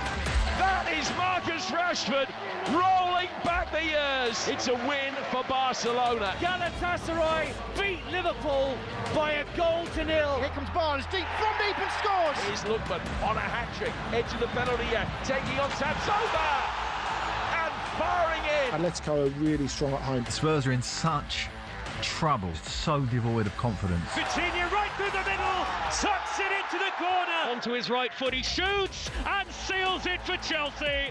João Pedro rolls it home. Now Eza, right-footed, blasts it into the top right-hand corner. City side without Erling Haaland need to make something very special happen away to Real Madrid. Sends it towards the far edge of the area, and arriving late was Valverde, and what a volley into the corner. Champions League football is back. Starts getting a bit sexy now, the football, doesn't it? The Champions League last 16 gets underway this week. talkSPORT Network brings you 5 live commentaries. How about that? Tomorrow, Liverpool, they go away to Galatasaray at 5:45 over on talkSPORT 2. Atletico take on Spurs. That one is live on talkSPORT tomorrow night at 8 p.m. Then, on Wednesday, the early kickoff is Leverkusen. They take on Benty's side Arsenal. That's on talkSPORT 2. Before Real Madrid take on Man City, live on talkSPORT 8. PSG, they face Chelsea on talkSPORT 2. I just feel like I want to applaud those games. Now it's proper, isn't it? Now it's proper. The easiest way to stay across everything is simply by downloading the talkSPORT app and hitting the live games tab. It really is that simple. Just a quick word on the Champions League, right? Mm-hmm. When the Champions League begins and it's this league phase and it's, you know, where you are in the league and then top 8 and then 9 to 24 and all that, it's a little bit... All of a sudden now, when I read out those games, now this is, for me, where the competition begins, last 16. Yeah, I mean... You get the league format, as we've spoke about there. But you're right. When you start looking at the mouth-watering ties, you start to go, oh, my goodness gracious me. And some of these ties are incredible. Absolutely incredible. I mean, Real Madrid, Man City is probably the one you look at and go, on paper, is the real standout. But even Newcastle, Barca, like... Oh, my goodness. That is... I mean, that's unbelievable. I mean, Rashford's goal last time at St James's Park was incredible. Yeah. But I know where you're coming from with that, where... You're going, now all of a sudden, it feels like... Yeah, I hope the World Cup doesn't feel like that, because you know the World Cup's getting bigger and bigger and bigger. Mm-hmm. I'm sure we won't, because the World Cup's every 4 years, right? So every game you sort of go, oh, whoever it is. Yep. But it's getting so big, that competition, that it's almost like the World Cup won't really begin to the round of 16, right? We all expect... I'll be stunned if none of the big heads get out. Oh, they should all get out. Is it 8 teams that don't qualify? Is it something ridiculous? There'll be what's called. There'll be all the big heads to be there, but you're right. World Cup crunch time, you start to go, here we go. Yeah. Start plotting routes. You do, don't you? Yeah. People always plot their routes, but no, yeah, the Champions League now, this week's going to be... I'm trying to think where there'll be a surprise. And what, in the Champions League? Yeah. But... Well, we can quickly go through them, right? So where should we start? Let's start with tomorrow, Liverpool. They go away to Galatasaray at 5:45. Liverpool will go through that tie. They'll get through. Yeah, I mean, I don't really watch Galatasaray. So I can't really claim to know how good they are. Do you? No, listen, I don't watch them that much, even though I've got Super League Plus. Okay. I don't really watch it. But... Well, have you got Super League Plus on what? Where'd you get that? It's an app. Oh, is it? Yeah, it's an app. Is there a subscription to that? There is no subscription, actually. Oh, it's free? Free to watch? That's unusual in this one. But no, I'm looking at... You got the Turkish League there? Oh, no. Would you like the... Oh, well, just any information. Yeah, they're top. They're right, okay. I'll back to you a second, but you're right. Hostile place to go. Tough game, man. It's tough when you go there, but I just think... Let me ask you this. When you're in Liverpool's case, right? When you're the away side going there first, what's the worst bad result you want to take back? I think 2 goals. 2-0, and it's tie live. Yeah. Like, awful night, tie live. Yeah, but the only thing with Liverpool, and I don't know, maybe not so much now, but there was a period where it didn't really matter how many goals you were behind in the first leg. If the second leg was at Anfield, and Barcelona is a prime example of that. Yeah. Because... It was Barcelona, wasn't it? They came back 3-0 from the first leg and won 4-0. Yeah, yeah. It just feels like Anfield and this competition. It was Barcelona, wasn't Yeah, Joe's Yeah, like a man. where you go, they're 3-0 down against Barca. All Barca's got to do is nick a goal, but keep it tight. Liverpool find a way from somewhere to get it back. This Liverpool team's totally into that one, but yeah, I know what you mean. Yeah. I think that's going to be a tough one for them, actually. I think Spurs Atletico on talkSPORT tomorrow night, 8 p.m. I was having a discussion out there with some people in the office, and if you're Spurs, what do you do? Like, do you go full strength? He's got to get a win, the fella. Right, so you go full strength, but then risk potential injuries. Because for me, Liverpool, the most important thing is the league. Yeah, Liverpool at the weekend. Yeah. They ain't going to win this competition. Nope. Liverpool at the weekend's bigger than either of these ties. Yeah. So I think. But if Spurs do that and they put a weakened side out and they get smashed 4-0. Yeah.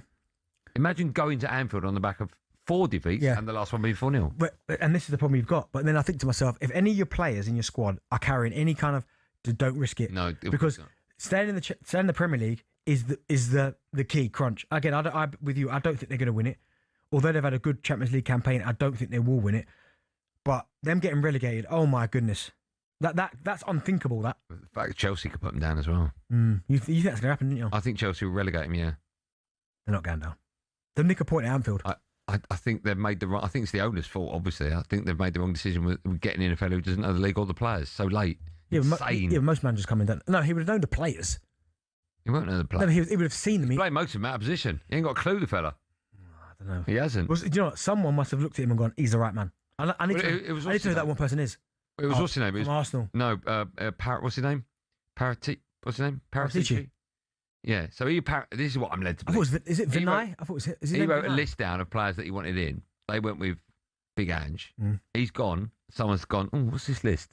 Oh, Igor Tudor's at the top of it. We'll get him. That's my understanding of how that's happened. No, I still think they'll survive somehow.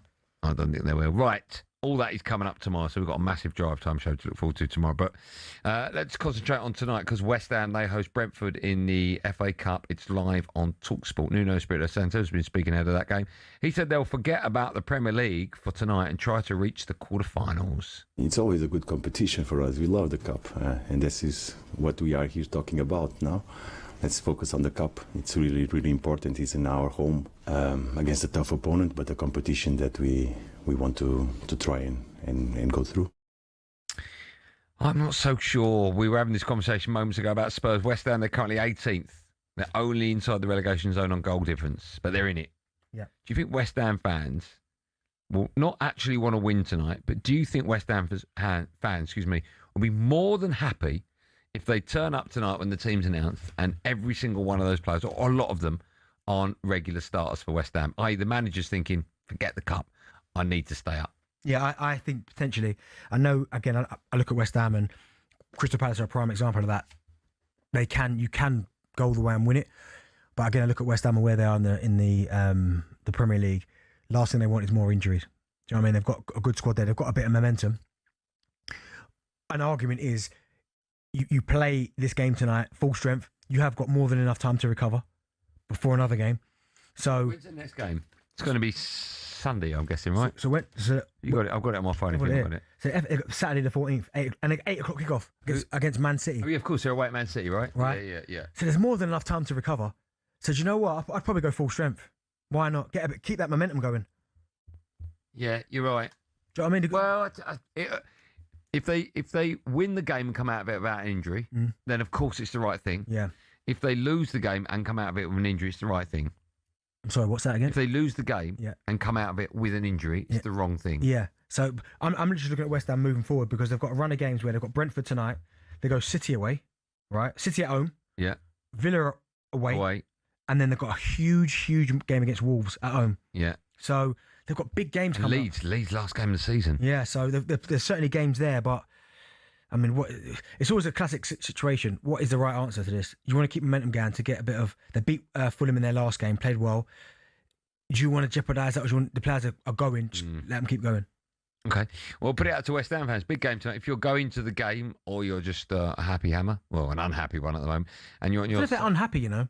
When they're bottom three, mate. I get it, but like I think they're not happy. No, but where they are now, I think they're like, do you know what? Okay, I quite like where we're at. We can get out of this. No West Ham fan ever thinks this season I like where we're at. But I bet they're happier now than they were. No West Ham fans happy. You think there's West Ham fans out there now that are happier now than they were? Okay, happy when 4 months ago. Yeah, okay, yes. but still, dire situation for the club. Yeah, but Nuno is getting a bit of... He's done It looks that way. It looks that way. West Ham fans will ask, do you think you'll beat the drop? Do you think you'll win tonight? And do you want to rest anyone? 03717 223344.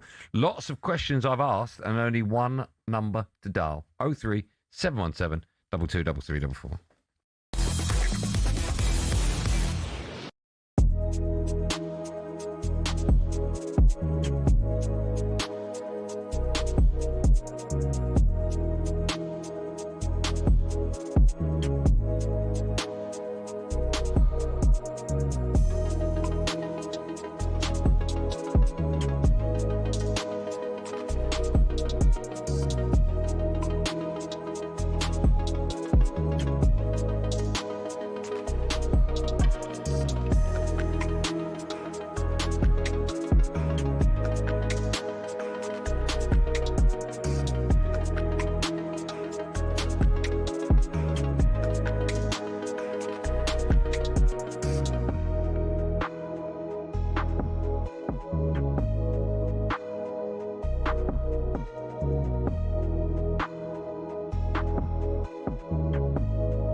It's not just an embarrassment for the old firm, it's an embarrassment for the whole of Scottish football. And Scottish football as a whole is getting tarnished with this. And I just think it's incredibly unfair on the normal, well-behaved football supporter that they're getting tarnished with this brush. And I was listening to David Tanner. It's not just that yesterday. This has been going on for a long, long time. And Rangers as a football club need to address their own house. They need to put a stop to this. I know the way of stopping it is by banning them. Get them gone for the stadium. Nobody wants them. Yeah, it's with the mask on as well, isn't it? All the covering their faces up as well, Gregor. How's that anything to do with football? I go to a football match. I like to wear my colours. These people are not football supporters. They're mindless thugs. They're mindless thugs. Yeah. Greg, and I've always said, look, I'm a Glasgow boy. I've always said that, the history and all that. There's nothing, for me, there's nothing wrong with being excited before the game, singing your songs for 90 minutes, and then going home and being normal again. There's nothing wrong with that. You don't have to run on pitches, throw a few punches, and that's just beyond a joke. It's a disgrace. That's the way it used to happen. Many years, there was trouble. Of course there was. It's part of the terrorism, but not like this. And that's, as I said, it's a minority of people that's causing this.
I thought it was honey, the first word. Oh, honey, honey. Who sings this? You and my candy girl. You are my candy girl. Who sings this? 50s, 60s? You got me wanting. No idea. Who sings it, Jack? Say it in my... Who? Honey. The Arches. What's your guess? 61 I'm going for. 60. Fix it to 60. Jack, you got the answer to that? The year? He said, wait a minute. Okay, while Jack's looking. 69. Never thought I'd say that. Still to come, we'll look ahead to... look back, at a busy weekend in Benty's EFL Corner. Just quickly, Man City midfielder Rodri has been fined £80,000 for comments he made about the ref after last month's draw at Spurs. Callum Wilson's reportedly agreed a new deal, 1-year deal to stay at West Ham. In fact, we'll stay with West Ham tonight. We're taking your calls. Do you want to win tonight, West Ham? Of course you want to win. But if it comes at the cost of an injury, is it worth risking players? And which is a bigger game? I'm guessing Liverpool at the weekend's bigger. Tony's a West Ham fan. Maybe Tony's got some of the answers. Hi, Tony. I've got plenty of answers. How are you, Tony? I'm fine, mate. Good. What would you like to say? Go on. About tonight, I wouldn't mind resting players. Okay. The Premiership has got to be our priority. It has. And also, on the Premier League, they've made us favourites to go down. This I don't get. Our last 5 games, we've got 8 points. Forest's last 5 games, 2. Tottenham's last 20 games, 0.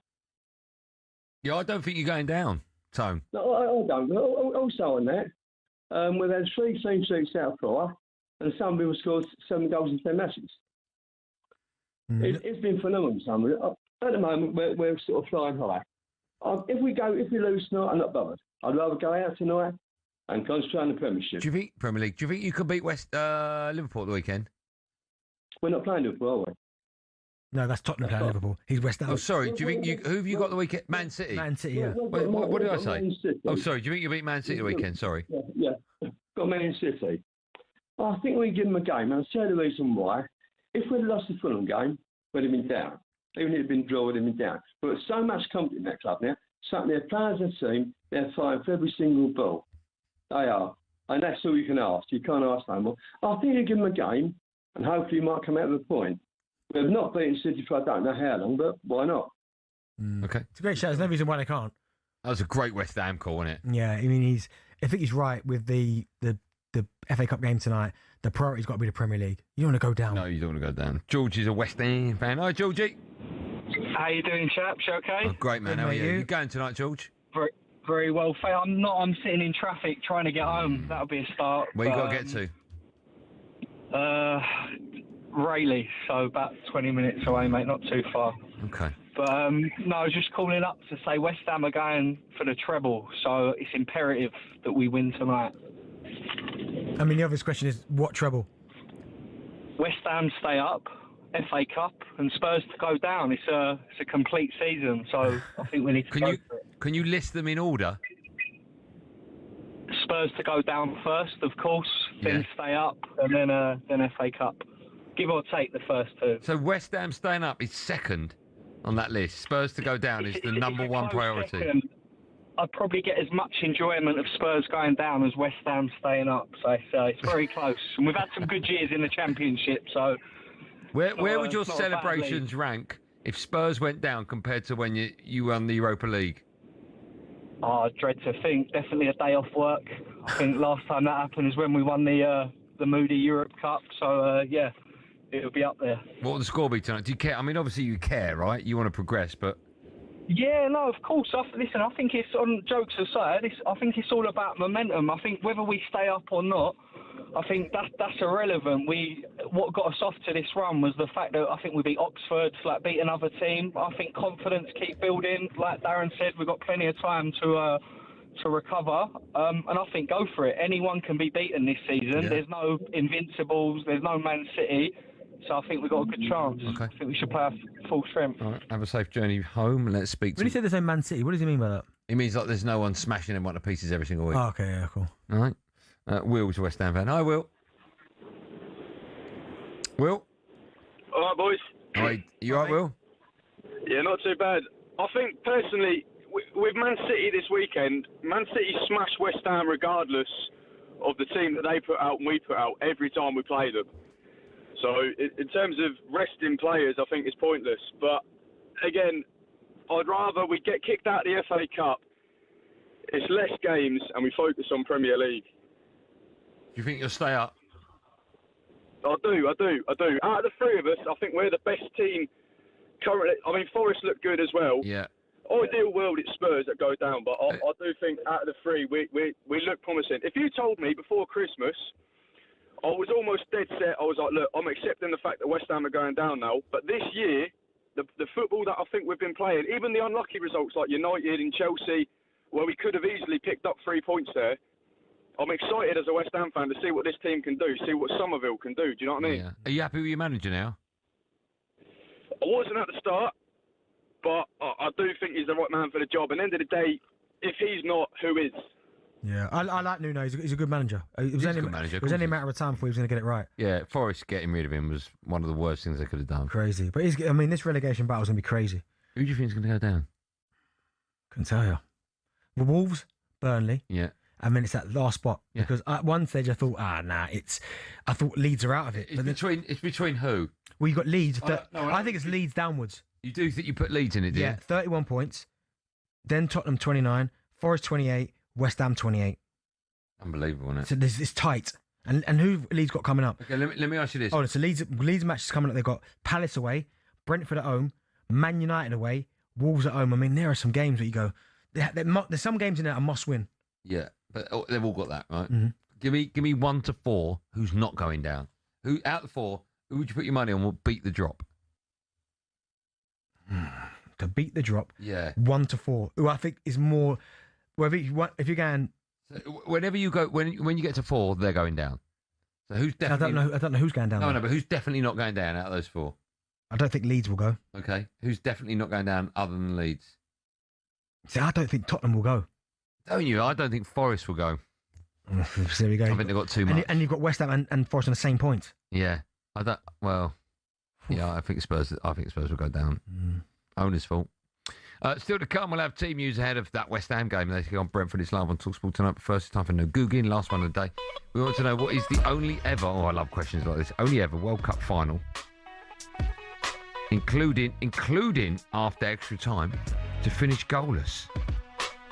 I think I know that. Okay, it's easy that. Well, only because you know it.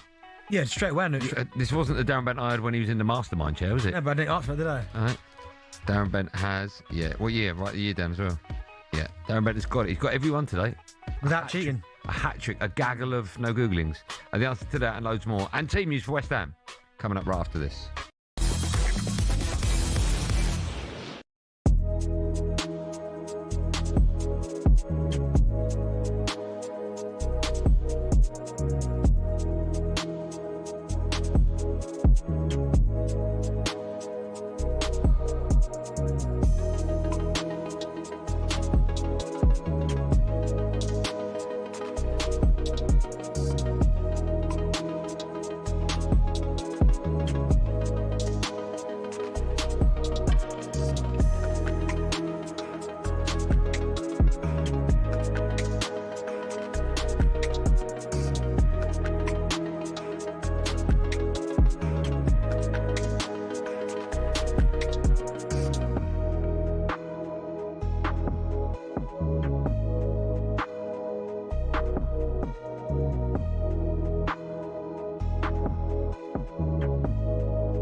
When I saw the scenes, whether the scale of the scenes were back to the 80s or not, which is my argument that they clearly weren't, there was not a surprise in my mind that there was an issue when you've got the two sets of fans in a combustible environment and large amounts of the opposing side being in the away ground for the first time in significant years.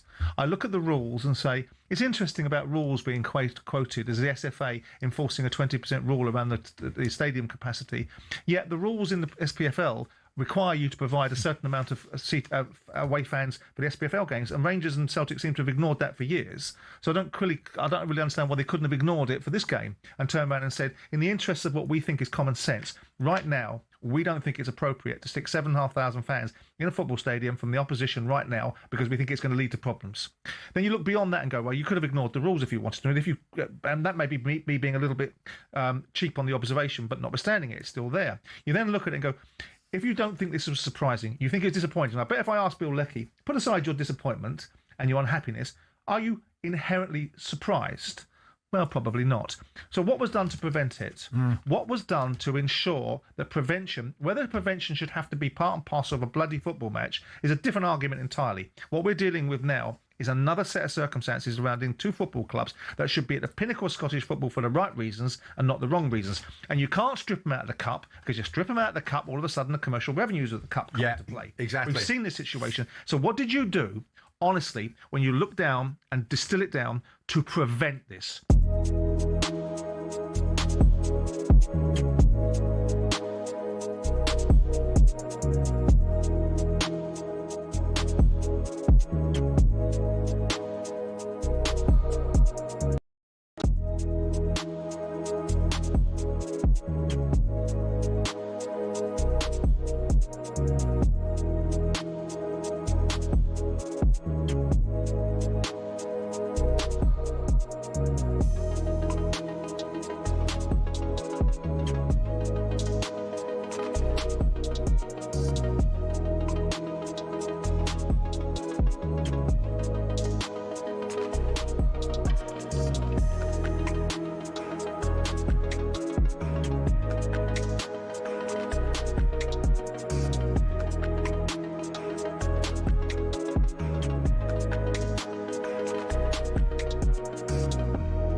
Yeah, me.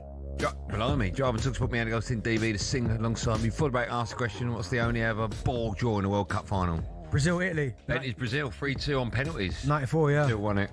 Baggio, Bosch over the bar. Oh, was that the one, was it? Mm-hmm. Follow us at 7 Natalie Sawyer hosts live coverage of West Ham against her beloved Brentford in the FA Cup. I bet she's impartial. Not like you, you amateur. No, I wasn't impartial. In fact, let's get the views now, right, of what you did by someone who's top of his game. There's no one better on the planet than Sam Matterface.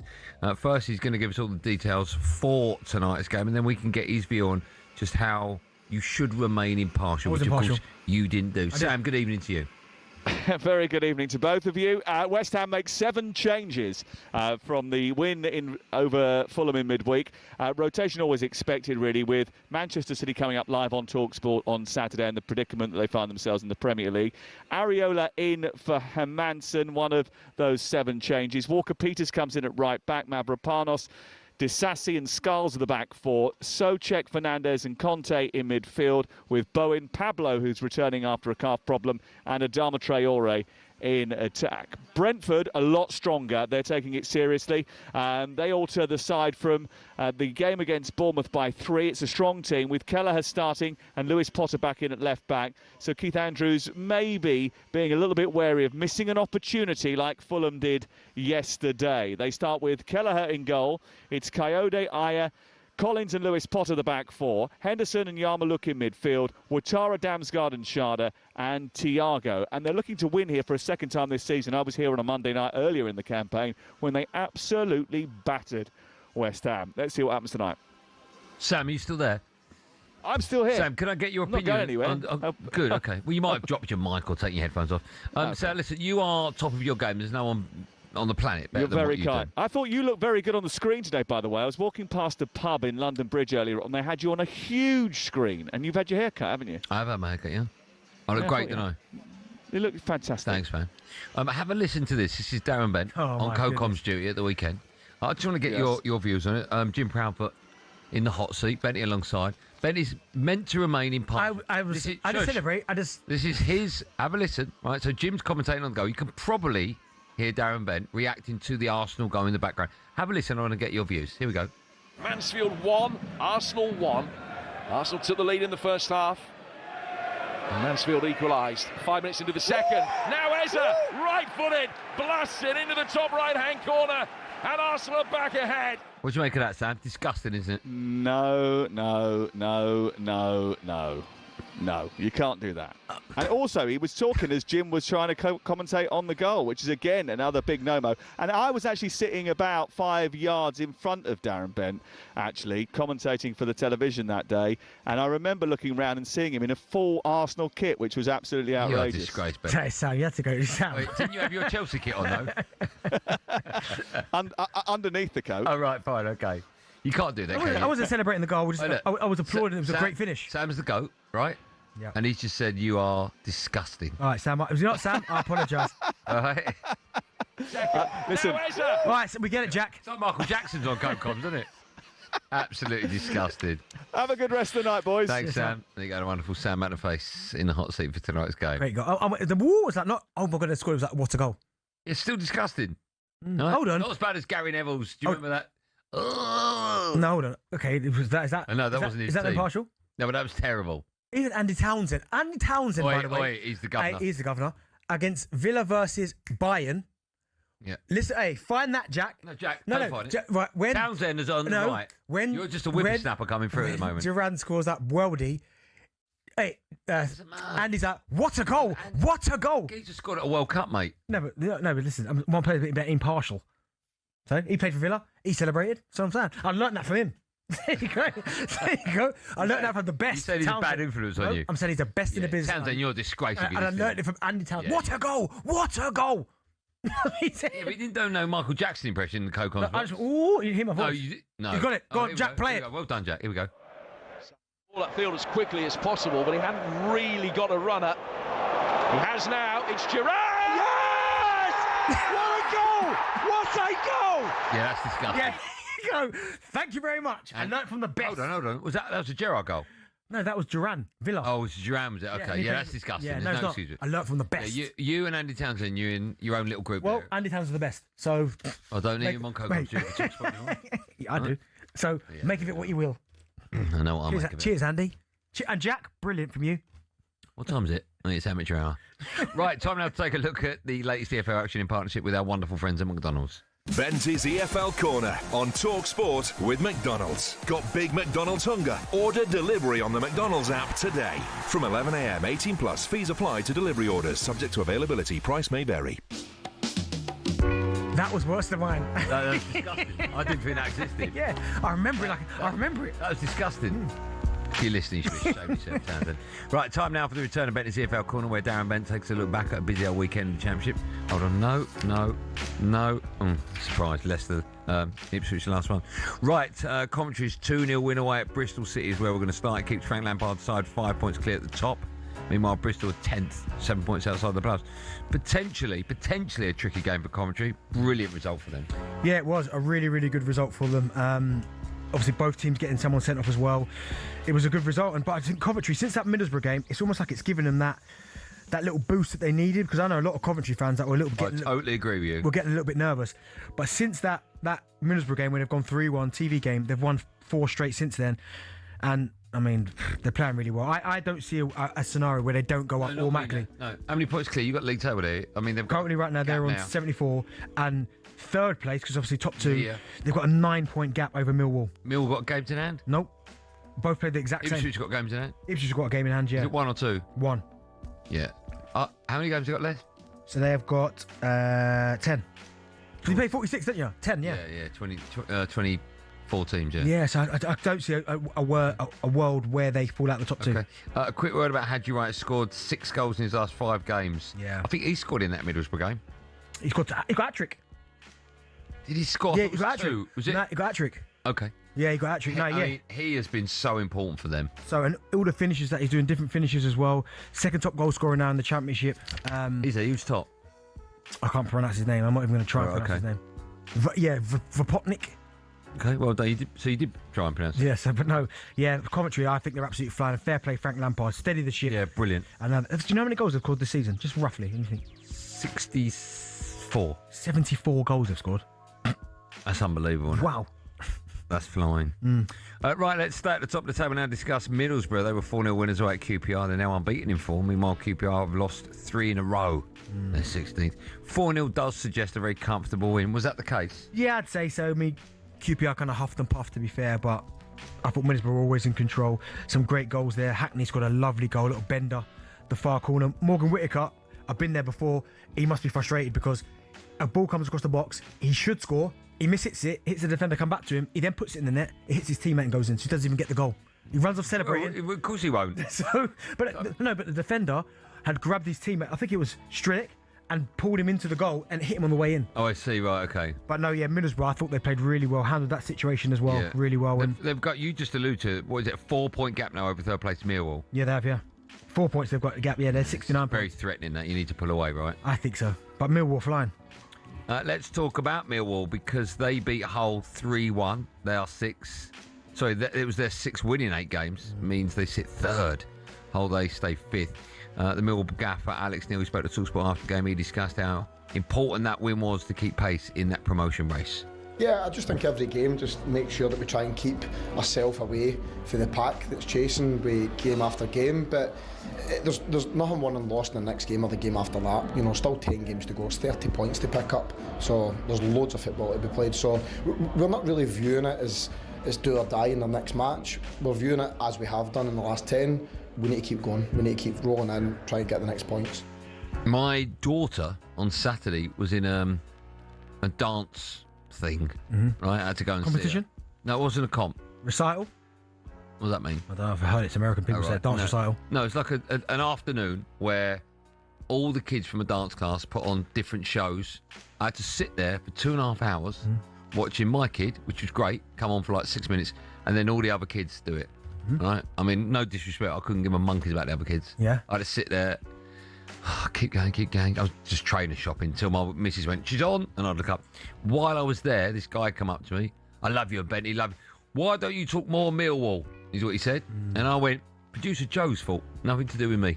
That's what I said to him. I do think we speak about Millwall a lot. Do you? Yeah, in EFL corners, I think we have done. Okay, well, we're talking about them now. How good are Millwall? Yeah, they're playing really well. 3 wins in a row. 5 wins out of the last 6.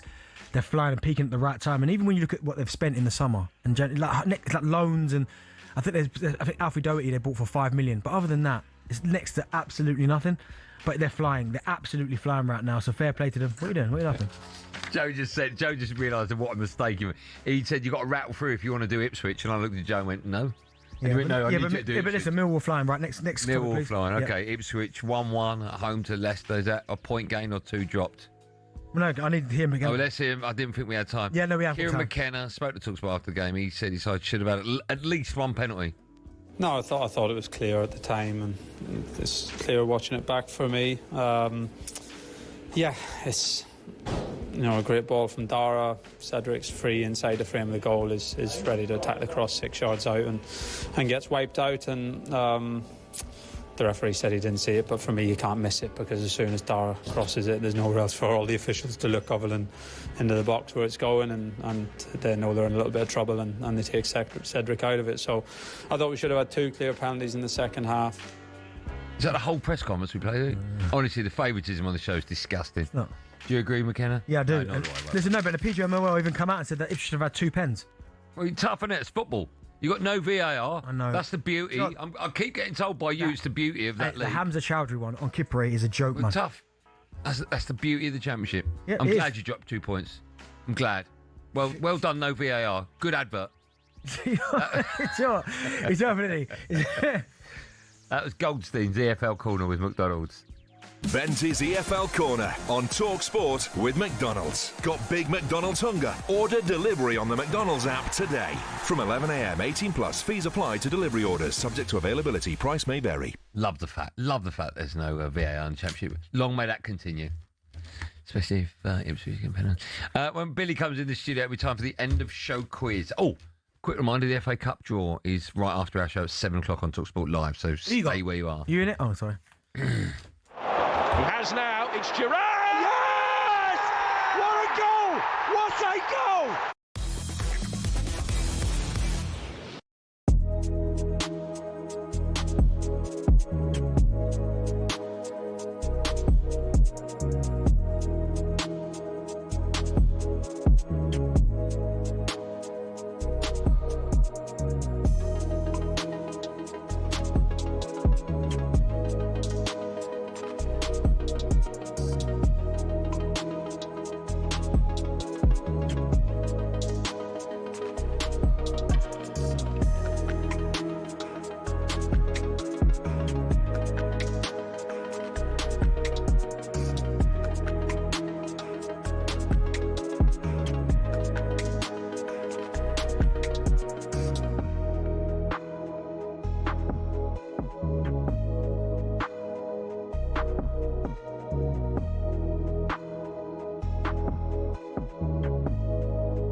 Wrexham boss Phil Parkinson said he was proud of his team's performance.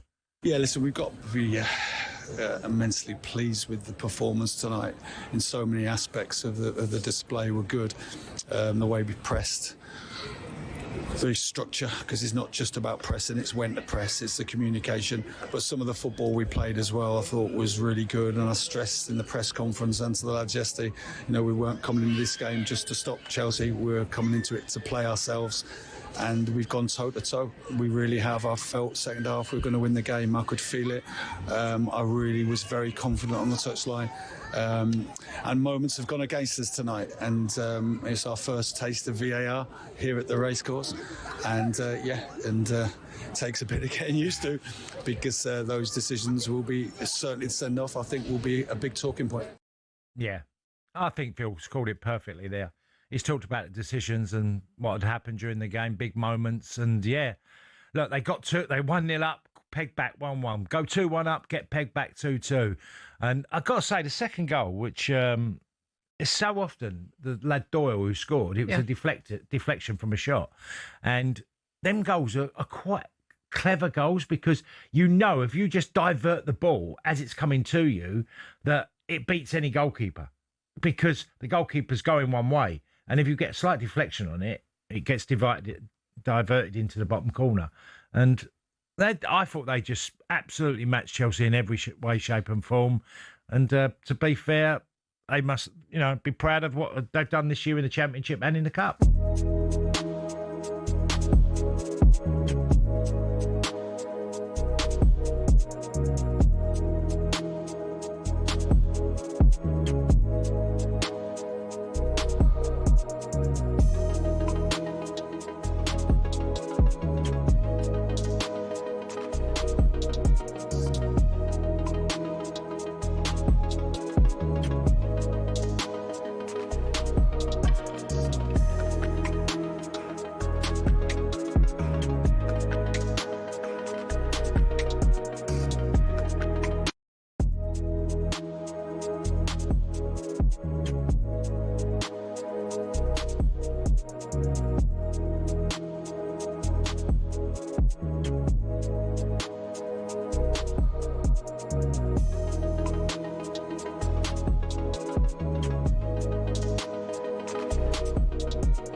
Drive on talkSPORT, me, Andy Goldstein Darren Bent. Not long left of our show because we've got to bring you the FA Cup, the quarter-final draw live. So we're going a little bit early. Front house at 7, Natalie Sawyer. Host live coverage of West Ham against Brentford in the FA Cup. My mate Pete Downey and his daughter Ria, they're in the car now. They're going to watch that. Ria thinks that Brentford are going to win 4-0. I don't think that will happen, but either way, you can have your say on the sports bar tonight from 10 p.m. That's me, you can't do that. No, but he's one of my best mates, so there you go. Right, Billy, we're doing the end. Hello. Hello. You all right? Yeah, great. You? Shut up. All right. We've got about two and a half minutes. Might get the early train. I think you will get the early train. What we do? Oh, well cut, Jack. Good work. Good edit there. Very quick guess the intro. Your Barney looks terrible. Cheers. Just had it cut. Yeah. Very quick guess the intro. Oh my god. Okay, we've got time, like a few songs each. All right. Ready to go. Who's going first? Andy, do you want to go first? I'd love to. All right. Beatles. I want to hold your hand. Correct. That's unbelievable. That is ridiculous talent. 1 point. Well done. You like that, D? Give me 5. Watching the McCartney doc at the moment. It's really good. Benny, you ready? Mm-hmm. Drake, cell phone. No, that is not what the song is called. Oh, what's it called? Hotline Bling. Oh yeah, of course it is. Oh, my, no point. Half a point. No point. No points. No points for Darren Bent. Cell phone bling, yeah. Minute left. Round 2. Yeah. Oh, I know what that is. Tetris. No, that is. It's not this, but I'm going to go with. I can't remember what it is. I'm rushing. It's at the end of The Office. Oh no, I wouldn't have got this. I didn't think it was that. The Who. Right. Who? Barbara O'Reilly. Who? Yeah, that's them. Yeah. Benny, you ready? I wouldn't have got that. Bring it. Will Smith, get jiggy with it. Yeah. Hold on. Is that the whole name of the artist? Yeah, Will Smith. Bill. Will Smith. Yeah, Will Smith. Yeah. What do you mean, ain't Jeffrey? I thought it was Will Smith. Full stop. Go on. One more very quick one. Yeah. Police every step you take, every breath you take. Every breath you take. Yeah. Wrong, then, Bill. With a step. Wrong. No, it's all about every step Wrong. you're going to take. You're going to get your legs broken if you don't give me that point. Quick one, Bill. Benny, here we go. Walking away, Craig David. Yeah. You'll be walking away now. We're both walking away. We see you tomorrow at 4. Be safe. FA Cup quarter-final draw coming up, and then West Ham against Brentford live on talkSPORT. Stay where you are. Have a good evening. Be safe, everyone. Be safe. Man, just getting that early train.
Has the hiring of Edu destabilised the best season in a generation at Nottingham Forest? And how much responsibility does Evangelos Maranakis have to take for it? We understand that he's been told to stay away from the City ground, pending a termination of his contract at the end of the season. I know that Forest fans will be reluctant to criticise Maranakis, but is this a mess of his own making? Because he had a manager who was very successful, almost took them to the Champions League. He started to interfere, and all of a sudden they ended up dropping down eventually into the Europa League, but then they lost to Nuno Espirito Santo very quickly. So is this got to be on Maranakis' shoulders? Of course it is.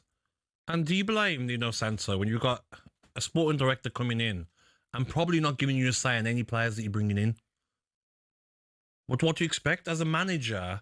And if you speak to the older generation of managers, they'll say, what? Someone's telling me what players are coming in, and I'm going to get That is judged. the way of the world now, though. I know, isn't it? but then is that fair as a manager? Like we said in previous shows, sporting directors should be coming on and doing press. You're the one bringing in the players. The manager's doing the best they can with these players. They might have wanted 10 other players that you have said no to. Some of the players that they brought in Nottingham Forest, Douglas Luiz on loan didn't work. Zinchenko on loan didn't work.